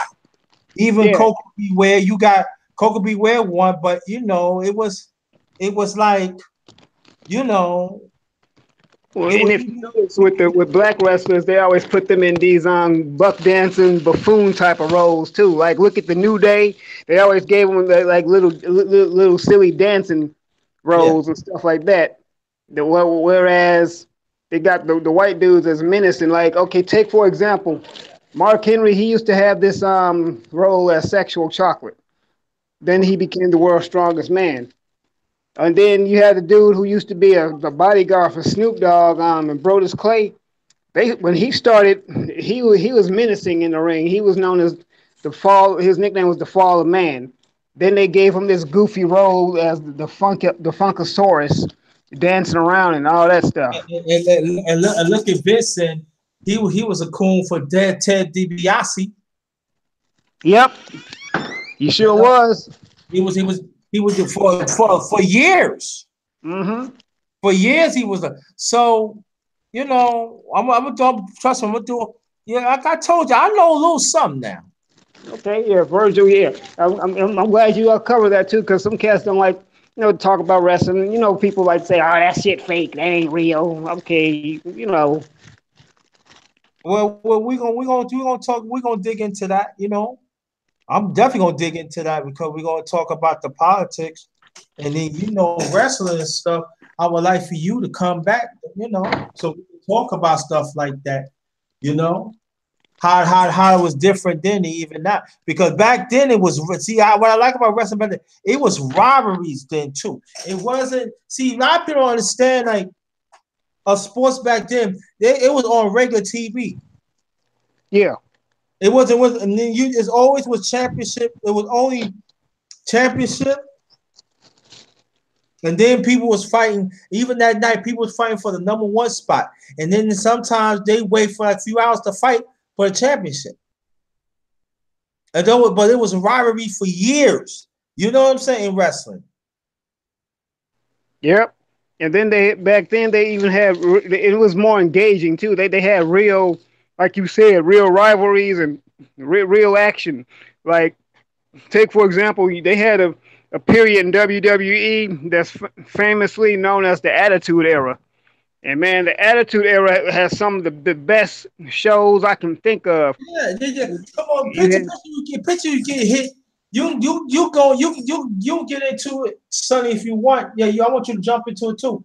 But then people be wiry with bats all around. People hitting you with that, hit you with chairs, hit you with bats, yep, hit you with nails and bowling stuff. balls. And I'm I talking about mean, in the cage. Motherfuckers jump from the cage from 20 feet down. Picture would have a bowling ball smashing your damn. Come on, man. oh shoot, man! You know what? The best example of that would be the Hell in a Cell match between the Undertaker and Mankind. Undertaker flung Mankind off of the very top of the cage and through a damn table. People thought he didn't kill the man. Undertaker himself was even looking down, concerned, like, "Oh damn." Yeah, I'm telling you. Then you think about the times you got the War Warriors, the Four Horsemen, Real tag teams, yeah. tag teams. You know what I mean? Hmm. You got Dusty Rhodes. Ric Flair, who I heard was a Right, racist anyway. Ric Flair won the most won the most titles in consecutive years. Then you got Hulk Hogan. Well, we gonna talk Hulk Hogan. He's a racist motherfucker now. We gonna Ric Ric Flair Flair racist is too. too. Yep. Ric Flair called Teddy Long a nigger. The whole yeah, four horsemen. Hmm. yeah, the Four Horsemen, right? Ole Anderson is a racist also. Yeah. So so yeah, I said, the darkness knows something, man. I know my stuff now. Right Don't on. don't test me now. I know my stuff. We're gonna talk about baseball. I'm gonna bring up baseball players. I'm gonna talk about I definitely want to talk about Hank Aaron. Do you know baseball? Um Aaron Collins? I didn't really follow baseball too much. I ain't gonna lie. Okay. But I have heard of Hank Aaron, though, one of the greatest hitters in the history of the sport. Do you But I really know? didn't follow Let me, let baseball, me, though. ask- let me tell you this. Do you know after 35, when he finally catches a home run crown, the home run all-time home run hitter? Do you know after 35 he hit over 235 home runs? After 35. Wow, that's pretty impressive. Over 35, he hit over 235. Over 35. Because in baseball, you know, when you hit about 28, 29, 30, that's not really your prime. Your prime is really like 23, 24 in baseball.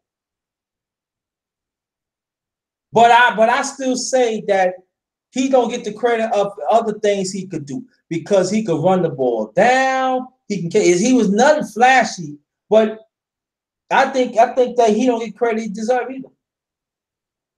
Because they always see him as a home run hitter, but he did other things well too. And I don't think steroids was popping like that when he was playing either. It wasn't. No, it wasn't. Yeah. Everybody was clean. Everybody was getting tested then. And then plus at the same time, I want to drop a Jew on you too. Now during this time, I said back like in the 80s, like I'm going to 70, I'm talking about going to the 70s, in the say early 80s, it was a decline of African American in baseball. So throughout the years, Hank Aaron developed this program named the RBI. RBI it was a program to get more um African Americans to play baseball because baseball had left them from behind. They did not appeal to African American as they was in the past. And Hank Aaron was a part of that, trying to bring the story out because baseball was trying to sweep under the rug throughout the years. Do y'all know it's less than 15% of African Americans play Major League Baseball? Because baseball now, I mean, cut you. You can go ahead now. I can Do I? believe it. I Huh? believe it. I Now, believe it because baseball was never really a black man's sport. right, and what you got to understand, right? But understand what I'm saying, Sonny. I want you to get into is too. Understand this though. Now this is throughout the. Now I'm talking about like 80s going to the 90s. I mean before then. That's when they start going to South America, Panama, and all them, and start getting baseball because at the same time they don't have to worry about giving the top salary. They can keep them down there for a few years, and then they get signed for the rookie contract. But when you do with an African American, they go to college and stuff like that. You got to pay them top dollar because they're part of the college staff. But see, they still paying them white. They still playing the white baseball. They still playing the white players and the brothers and then the ones overseas. But at the same time, we not getting the money because they not seeking out for us, but they used to be. And then that's when like a lot of people don't understand that why they say we see a lot of Hispanic players and play and stuff like that, but you don't find that many blacks and stuff. And that's what Hank Aaron was talking about throughout the years. It's not just Hank Aaron, but it was other people was talking about that too. I will talk about that too in the near future. So Hank Aaron's the one who invented the term RBI. Huh? No, he didn't invent AIBI. I think it just that's the name of the program. But I think he part of that program that helped, build. And at the same time, Major League was supposed to help build parks in our community, and it never really happened like that. Because Hank Aaron also was like he was the one like really talk up for racism too. He Right. was yeah, he was the one like in his own way that stand up against um racism and stuff like that because at that time you gotta understand it too. When Hank Aaron and Willie Mays was playing, it wasn't no black coaches. About Babe Ruth. Was Babe Ruth and Hank Aaron, were they contemporaries? Huh? Were Hank Aaron and Babe Ruth contemporaries? They what? Were they contemporaries? Were they around the same time? No. No, there wasn't. Babe Ruth was out first. I think Babe Ruth played, I don't know, he played 20. I think he was with the Boston Red Sox. This was like in the early 1900s. Right. Then he went to the Yankees. I think he retired in 1930. So in the late 30s, early 40s. Then Hank Aaron came in like in the beginning of the 50s. Now that was during the time that Babe Ruth was an icon.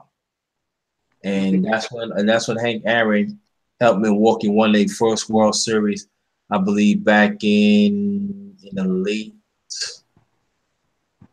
in the late 50s.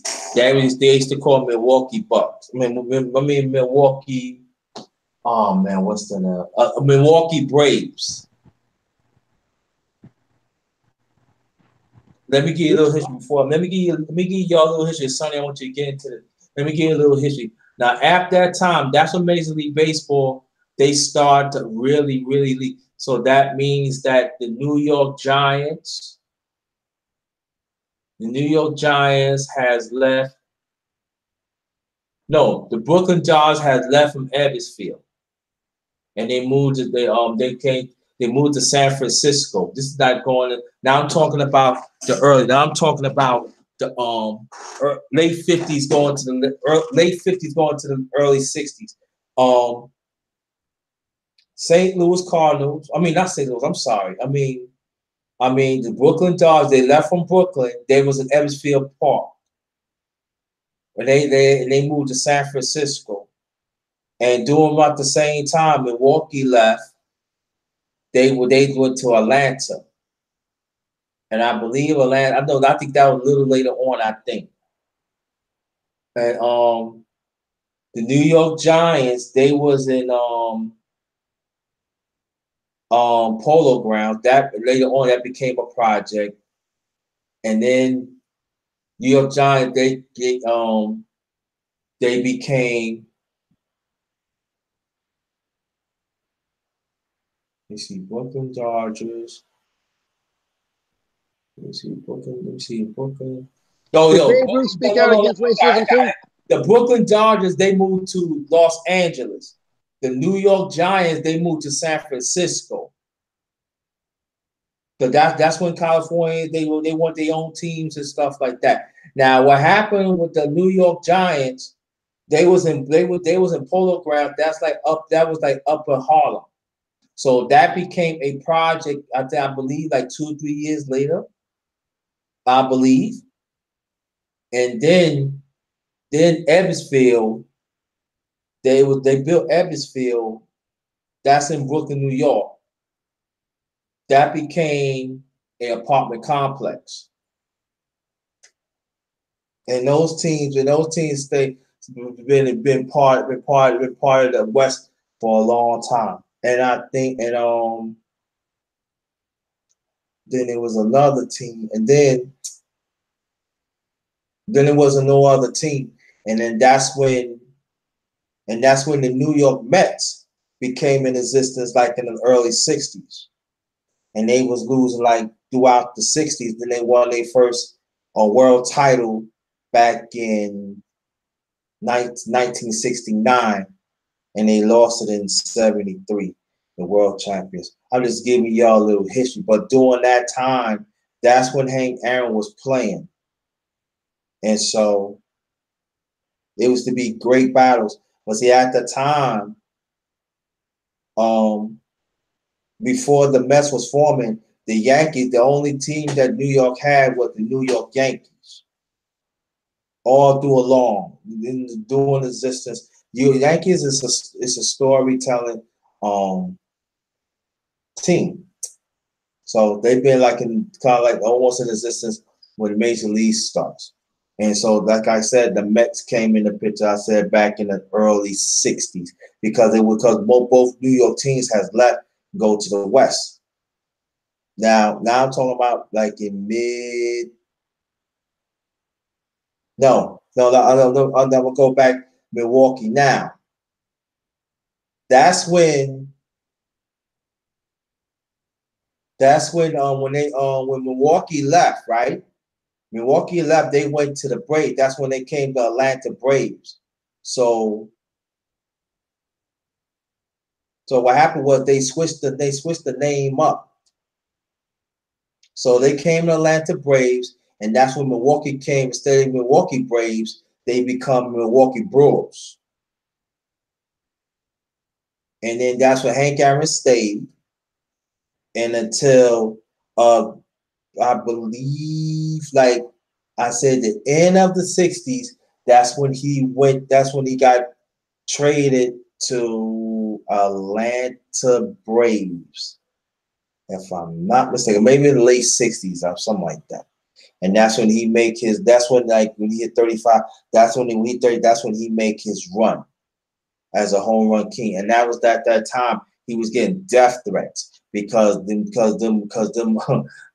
white supremacists did not want him. They were threatening. They trying to stop him from hitting the home run, and there was a lot on him. His family was getting threatened. He had to have bodyguards at all times.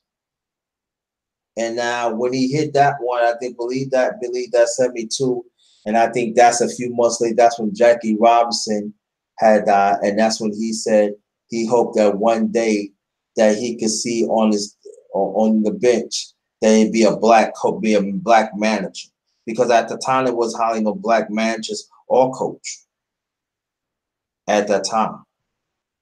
And then that's when I forgot his name. The one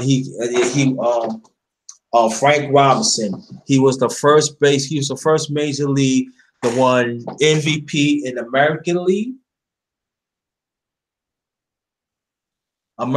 and National League. He's the first person to ever do that. Nobody ever, no other player ever done that again. And he became the first major league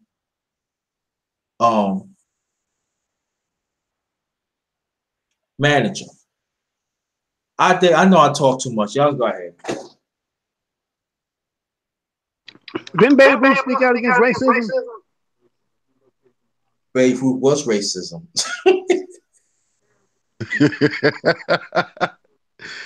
Oh man. They ain't had no black players then.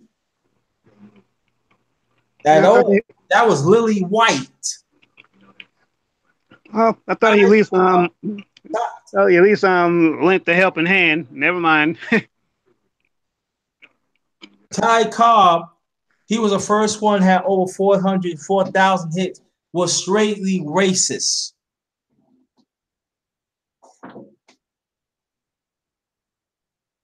The players who put in the Hall of Fame, like the first group of Hall of Fame, the majority was part down white supremacy. And that was during the time, I'm talking about the early 1900s. That's why we had to create our old league. That was the Negro League. Because we was not wanted in there. And it was actually legislation to keep us in. Like only we play against the Major League, we play against them, and then it was all-star. We used to beat them mostly all-star games. We was better. We had better players. Like Saxmo Page. He was one of the famous pitchers in the Negro Leagues in his career, and then later on, that's when the Negro Leagues start ending. That's what I'm not talking about going on in the 50s now, because that's when Jackie Robinson started in 1947. He didn't start really for the major. He started in the farm team, and they was bringing him up, and they was telling him how he's supposed to act and everything. They're gonna throw it in your head and stuff like that. So Jackie Robinson hold that in for years. And then the second player that came behind him was Larry Doby. He was the first black player in the he was the first black player in American League. And that's back in the 50s. He was a trendsetter himself. His numbers wasn't really corny. He was a pretty good player. He could do everything one, but he was not Jackie Robinson. But at the same time, he was dying back in 95, 96. And it was like a lot of people were saying that he didn't have the numbers of the Hall of Fame, but he got in as part the veteran committee got him in because he was the first black player play in the American League. And that was heroic.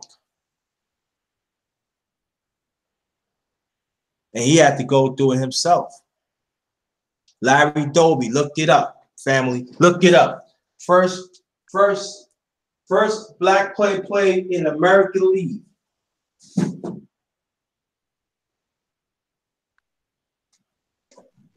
Man, I think baseball is actually a pretty fun sport to play. But I think that you know what I'm saying, a lot of our neighborhoods we don't have baseball fields. No. You know what I mean? A lot of kids don't know really what it feels like to hit a home run or to catch a ball actually. You know what I mean? So I think that's one of the reasons why, we're not really playing that sport too much. Because you got to drive to nice neighborhoods to get to a nice baseball field. You know what I mean? Because we've been Yeah. gentrification. Yeah. Mm-hmm. And at the same time too, the resources not coming in our community either. They're not putting the money out. That's what Hank Aaron was talking about throughout the years. The Major League was taking their money and put their money to go to these the Spanish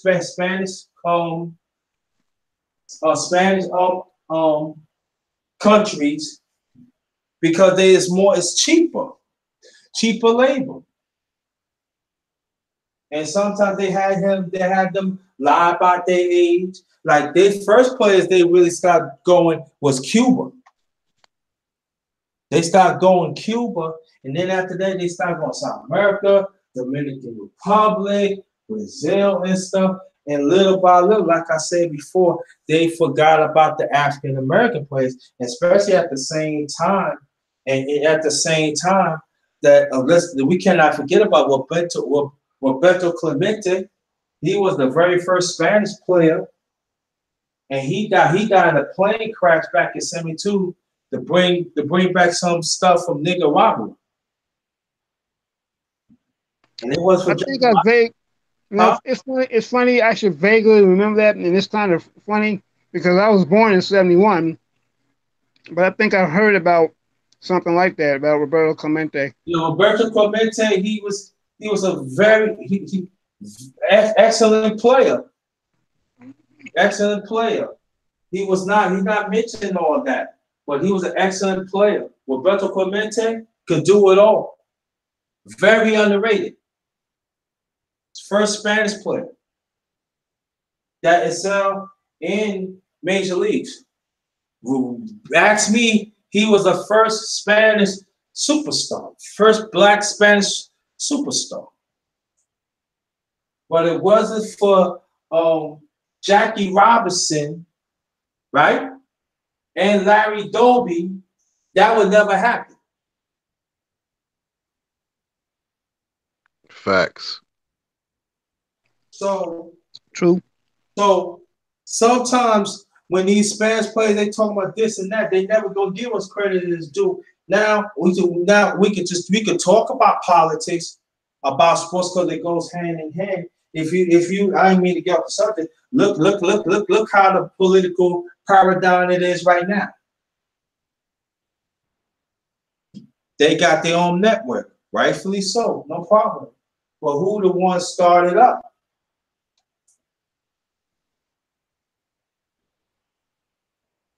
And that's how it was. Same thing in sports.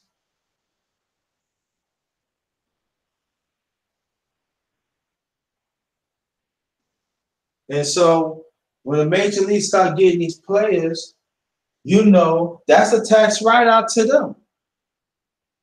They hold them in. Some they probably give them a nice big deal. And then sometimes they hold it. But what about a player that played in college? Now I'm talking about black, and you came like 3-time All-American. They had the college like tryout. I mean, they had a college draft, and you like be in the top 20. They know they gotta kick you money. So you know what? Now we ain't gonna get you. We gonna get this person because we hold this person for 4 years. We signed this person. It was like 15 and 16, but they told them a lie about the age, like 15, like 18. Now the one they was in poverty, can't really fault them for that. They didn't really know the politics. And then when they get in there, they end up lying. Then sometimes if they don't pan out, they send it back. And they become like assembly line.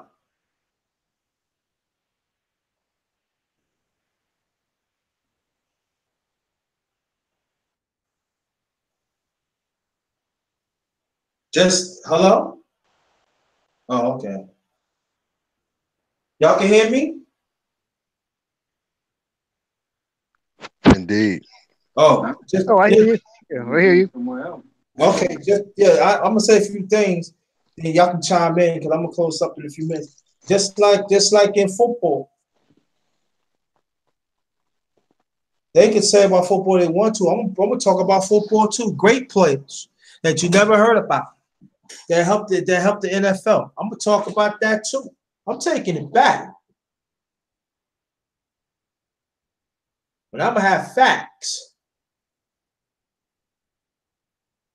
Do you know in the NFL? You know the first black and white they show on TV in the NFL back in '58, the New York Giants and the Baltimore Colts.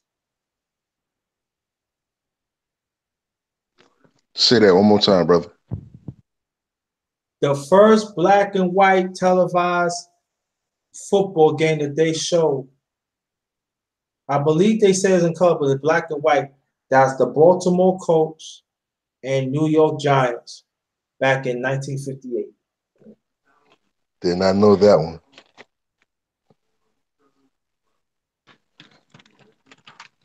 Now this is the time ABC Sports start really moving in. They start like really start moving in because that's when that the contrast of sports really start popping in. That's when the black and white team really start to come popular. Baseball start coming into the pitch too. No, That's when they had no face shields, nothing like that, right? huh? That's back then when they didn't have no face shields. They just had like uh, a thing of leather on their head, right? No, that oh, you talking about like in the 20s and 30s. You talking about 20s, 30s, and 40s. No, they had their own helmet, but it was like one thing. Yeah. Yeah, but that was televised too, right? Huh? So that was televised too, though, right? In a way, it was televised, but it was not like clean. Mm. The technology back then wasn't all that. If you see that it was running fast and stuff, they didn't have to speed slow down stuff.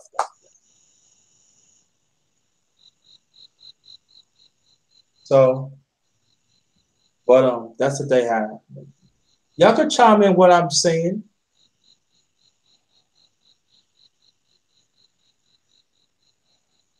Yeah, man.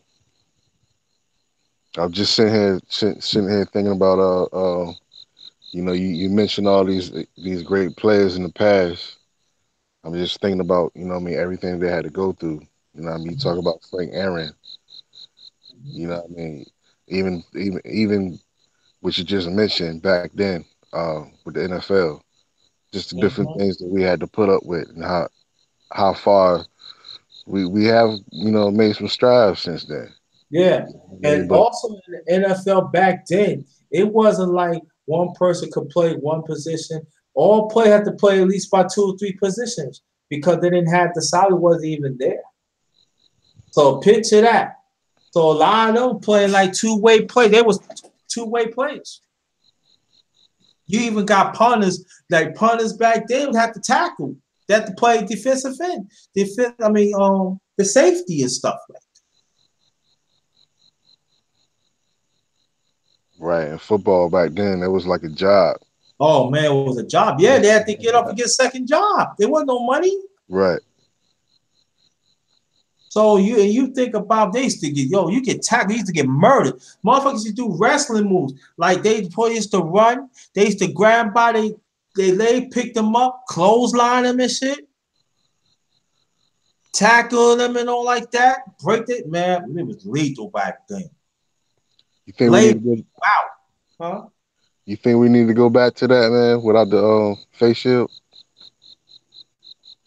I don't know, man. I would like to see something like that. I want to see that. Because that would clean up a lot of the brain injuries and things of that nature. I think they gonna never bring the violence, but because they all like that's what cause that injury and stuff. But we can't get away. Football is a violent sport. Man. You can't touch them. You can't tackle them within 5 yards and stuff. I'm telling you, the offense had fun now, and you better have in your safeties in your safeties. You better play straight up because you playing close, you won't get burnt.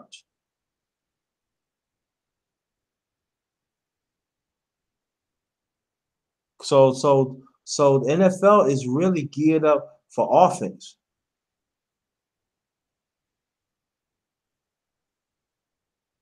You can't like for instance, like you if you turn a corner of a defensive end and stuff like that, even like the quarterback duck, they still call for you to tackle from the head because you're supposed to do that. But how about a quarterback ducked? How you supposed to slow up? Can't hit him about the back no more.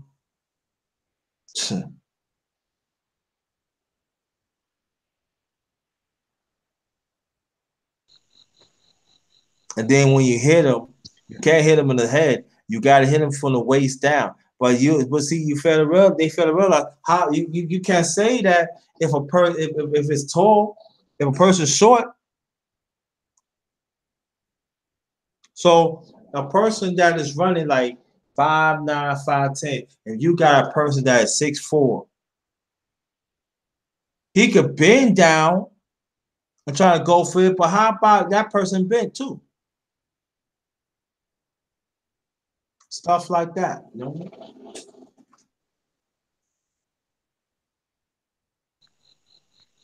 Indeed. Yeah. So Aaron Collins. I'm here. Okay, you can say something, man. I don't like to talk a lot. Oh, I'm just listening to you, brothers. So I love it when people who know a little bit more about a subject than I do speak. Because like a lot of these things that you all speak about, I'm a little bit rusty on. I mean, I'm actually learning from you all. I appreciate it. But you know something, man. You know, Yep. don't be afraid. We go if you know. I could be wrong sometimes. Trust me. It's just that for me, it's like the brother Sonny. He the one encouraged Aaron Collins to really talk a historical part of boxing in other sports because sometimes we talk and I'm, gonna- I'm gonna be honest with you, brother. I mean to cut you off. Um, JT has like he knows about a lot of the, you know what I mean. I call him the historical degree of boxing. You know what I mean. So when he be talking a lot about a lot of these fighters, I don't know about them. I don't know about them. You know what I'm saying? I just listen to what he says. But like I Right. take I take from the message, you know what I mean, and I chime in on their accomplishments, you know what I mean? And then I also like to gleam on the social, economic, and political areas, times that, you know what I mean, those players had to go through. Because a lot of times, like the brother says, it's a lot of brothers that need to be honored because a lot of what they've done, they paved the way for us. You know what I mean? You know what I mean? For us to watch, for us to play football, things of that nature. So it's a lot of those guys we forgot about, but it's good to bring those brothers back in because it brings honor to their name. You know what I mean? So to be honest with you, like I was saying, like I don't be knowing about them, but it's a blessing to hear the adversity that some of these athletes had to go through. You know what I mean? Because we we complain about the smallest things, but we forget what our forefathers went through. Mhm. You know what I mean? So for me, that is the most important thing right there. Just to honor them for what they've been through, the trials and tribulations that they went through so that we don't have to go through those. Mhm. Yeah, and I think that sometimes that we need to talk about that too. You know what I'm saying? Because don't get me wrong, there is some people do talk about boxing, they go back, but I just feel that you got to talk about historical content. You know what I mean? You got to talk about that. You know what I mean? Indeed. You got to have a better appreciation of it. You know, and I think that a lot of us we need to chime in. And I know that sometimes it's not sexy to talk. I mean, I can say not sexy. It's not good to talk about it. You know, they don't But what's want to. not good? But what they say is not good to talk about. I mean, No. I'm not saying it's not good. I'm gonna change that. They don't think it's good. Maybe it's not important to them than me. You know, and so that I chime into that. You know what I mean? I remember back when boxing meant something to me. Me and my dad, we used to watch. He used to make me watch the matches all the time, and I look forward to it. That was back in the days when we had cable services like on TV Yeah. and Showtime and HBO just made their debut. Now, like I said, I know I'm telling my age if I still remember on TV, but man, we had those were some days back then. I mean, looking forward to seeing the boxing matches. Yeah. I Well, remember the go ahead. I remember the last pay-per-view my dad bought. Damn. This is a funny story. He was so upset. Mike Tyson versus what was the guy name? The one he knocked out in the first round in a few seconds. Michael Speaks. Michael Spinks, man. That's 80. That's 87. That's 87. So. My pops, he was in the kitchen, right? Yeah. He was in the kitchen. He was popping some popcorn and came and sat down. The fight was over. Dang. I know he was pissed. Ah, You said this was we, your old man. yeah, man. He That's was mad as hell, crazy. wasn't he? He stood up, threw something. That was the last pay per view we ever seen. If it was, I think it was pay per view. Yeah, it was pay per view. But you know what I mean? That just kind of when you was talking about your memories of your pops, man, you watch fights, man. That brought that memory. I can tell you what happened to me. I was invited to somebody's house. It was some lady's house, and we had to take the train. And as soon as we go, they said, "Yo, you monster name say not Tice knocked him out." They said, "Yeah, man, Tice knocked him out." Man, we here. We might as well get some food and stuff. And I never forget, there was a lot of people left. She said, "I never forget." Her name was Cheryl. And she said, "Everybody, Lou, when you know why you man, he locked." I said, "So." She said, "You gonna leave?" I said, "No, we ain't gonna leave." Man, we ate, drinking stuff. I know man, listen. I said, "Man, that's crazy."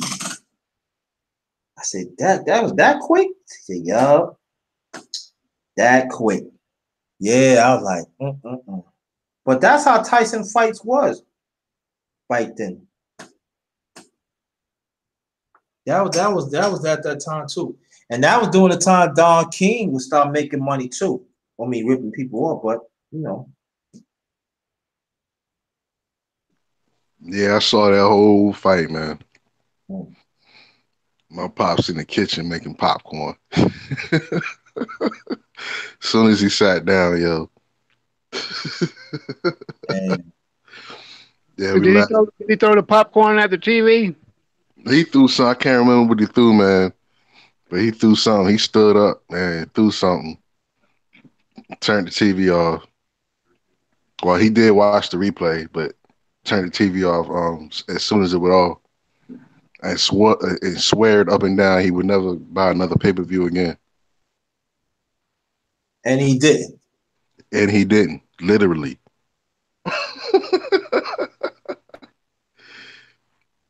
So Mike was upset that night.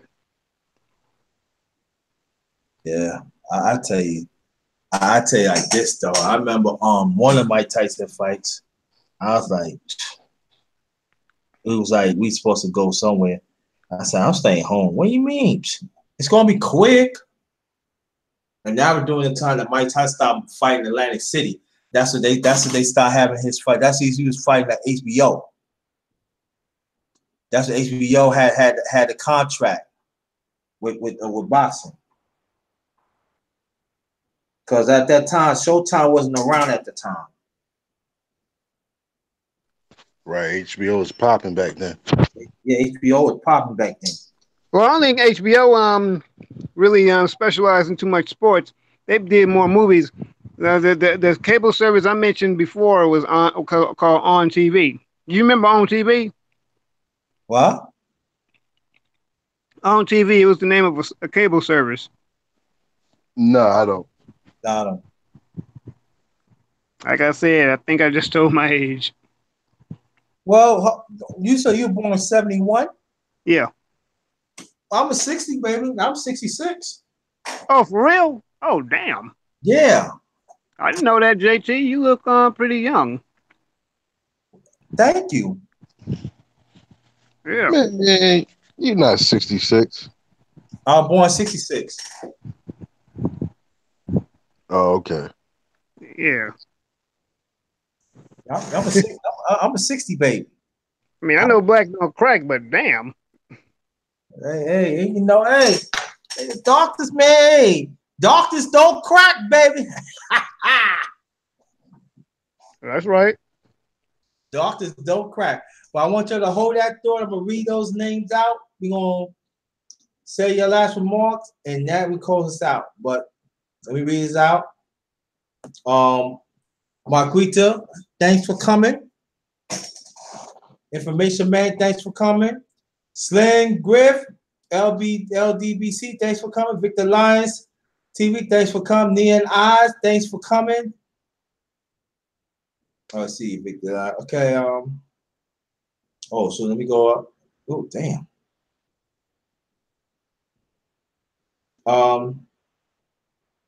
First Lady, thanks for coming. I think one of my new subs. Neon Eyes, Black Cloud, thanks for coming. Jaquel Thomas, thanks for coming, brother. That's family right there. I got Black Cloud. Jeffrey Dahmer mindset. I know what Jeffrey Dahmer is.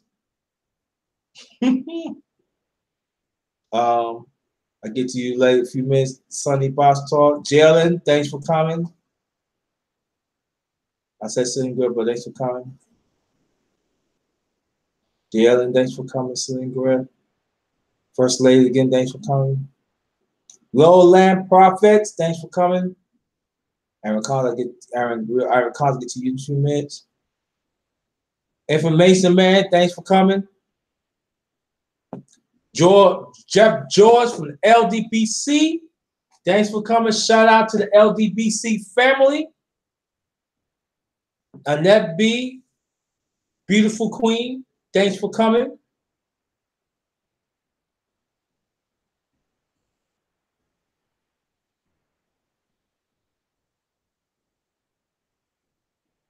Oh, I go down. Shit. Houdini sometime, thanks for coming.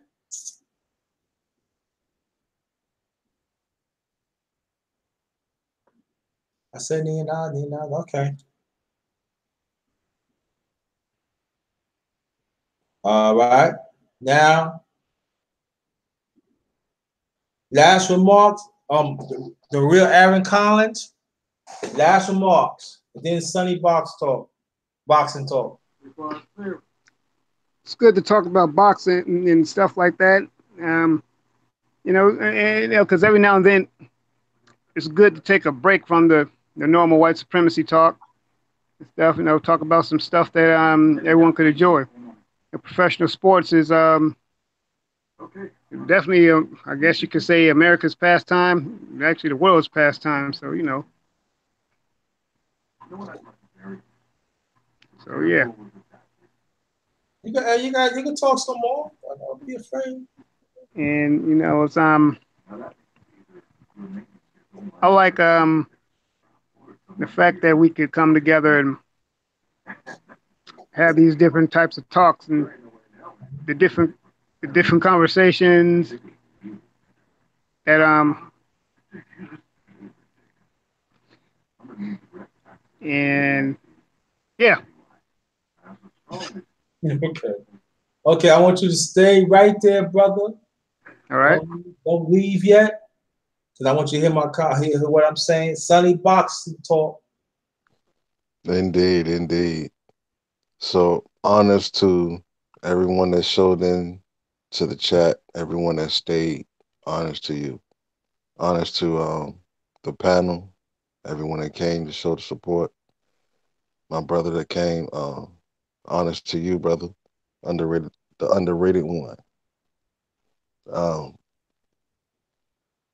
I enjoyed talking about some of the forerunners of these different sports, boxing, baseball, things of that nature.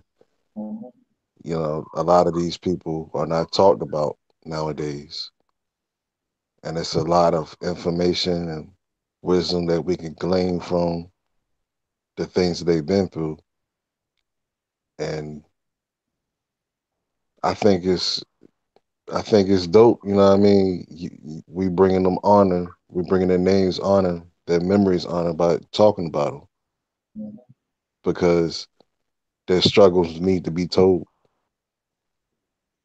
Mm-hmm. You know what I mean? And I think we can, from gleaming, from gleaming at the past, we can enjoy their memory and we can learn from everything that they've done because they paved the way for us as a people to enjoy these sports that we watch today. Mm-hmm. So, honors to you, brother, for bringing life back to their name, back to their memory. You know what I'm saying? If their spirit could hear us talking about their name, I'm sure that they would smile at us, and Mm-hmm. they probably say thank you for remembering me. I think when we all leave this earth, we want to be remembered for something, and I Mm-hmm. think it's honorable to remember our people honorable to remember the struggle that they've been through, and honorable to give them honors for everything that they did, because they paid the way for us. A lot of the people, there were people that looked up to them. You know what I mean? And it caused them to want to be like them. Then the next generation, then the next generation. This is why we can enjoy boxing now and enjoy a Mike Tyson or Muhammad Ali. That was somebody that inspired Muhammad Ali to get in the ring. If it Mhm. wasn't for that person, we might not have a Muhammad Ali. Mhm. So, you know, although I don't particularly know about a lot of these fighters, I do enjoy listening to their story. And then as I listen to the story, I look at everything they've been through, and I look at my life, and it makes me sometimes it's sometimes for me it humbles me. You know what I mean? It's good to be humbled sometimes. You know what I mean? So Mhm. you know what I mean. I look at all of that through these. So again, honest to everyone in the chat. Thanks for staying up with us. Good morning to you. I hope tomorrow is a productive, beautiful day for you. Yep. Know what I mean? The real talk. With that, I pass the mic. Yeah. I want you to stay right there too, Sonny, with this. I want to ask you a question. And should I stop do historical things of any sport? Should I? Yes or No, no? no, you shouldn't. We need Nay, to we need to have a variety of the things we talk about. Like I was saying before, everything doesn't have to always be about racial issues. We could chop it up and have No, fun a I'm little talking bit. about sports. No, I'm talking about sports. Do you? Yeah, that's what I'm getting at now about sports. No, we shouldn't. You shouldn't talk. You shouldn't stop talking about sports. You should continue to talk about it because that's part of a man's life, part of a woman's life too. But we're more associated with sports. I mean, men. These are the things we do. We're competitive. We're competitive, and things that. And then one thing about black men, anything that we do, we always add a little, add some swag and some essence to it. I mean, even though these sports are predominantly white, when we get into these sports, we just add a little more flavor to it, so to speak. So we yeah, we definitely need to continue talking about sports. And so No, no. yeah, I'm talking. I ain't talking about sport. I'm talking about historical part. That's yeah, what I'm you talking. should Take yeah it talk back. about the history of it too. We Okay, need to that's know the what I'm history talking of it. about. Okay. Yeah, we need to know the history of it. Like I know for a fact, boxing came out of the Mandingo fights and stuff they used to have, pitting brothers against each other. So yeah, we definitely need to know the history behind it. Okay. Okay. Sonny, same question. indeed, brother. Okay. Indeed. Okay. Here are the two brothers. So now I'm gonna start bringing talk of historical content of any sport that I want to talk about. I'm gonna break it down best way I can. There's some things I don't know, I just don't know. But I'm gonna bring to historical content, and also I'm gonna talk about what it applies to right now, because these are the players that there are some people do not refuse to talk about, and they do not want to talk. They refuse to talk about the social content. I always believe this: if you're gonna talk a historical, you gotta talk about the social content. You gotta talk about the times that they're in. Because if we just gonna talk about their records and then they retired and oh yeah, they did some money, yes, we doing a disservice to them. So I'm gonna get back to work on that because darkness, I know my little thing, you know, and I got these two brothers. They encouraged me to really talk about different sports or historical content, and the ones who want to hear it, want to hear it. The ones don't, just don't. Well, I'm just saying that don't want to listen to it. Y'all gonna miss out a lot.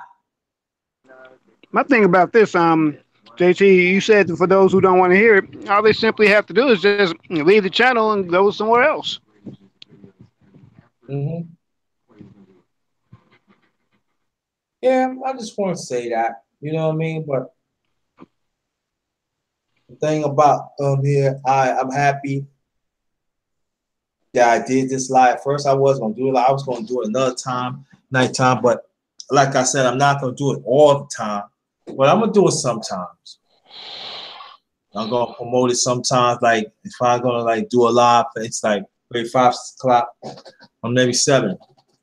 Then I probably like already set up everything for that late night. Let people know come back a certain time, and we can chop it up. Thing, you know what I'm saying? So the people watching outside, look, watch out for this. I don't know when I'm gonna do the next one, but it's gonna be soon. It's gonna be soon. But like I say, I'm not gonna do it all the time, but I'm gonna do it sometimes. And then, sometimes I'm gonna have panel discussion. Sometimes I'm not. Well, thanks for your support. Good morning. On behalf of my brother Sonny and my brother, the real Aaron Collins, to their families. On that note, the underrated one is Ghost.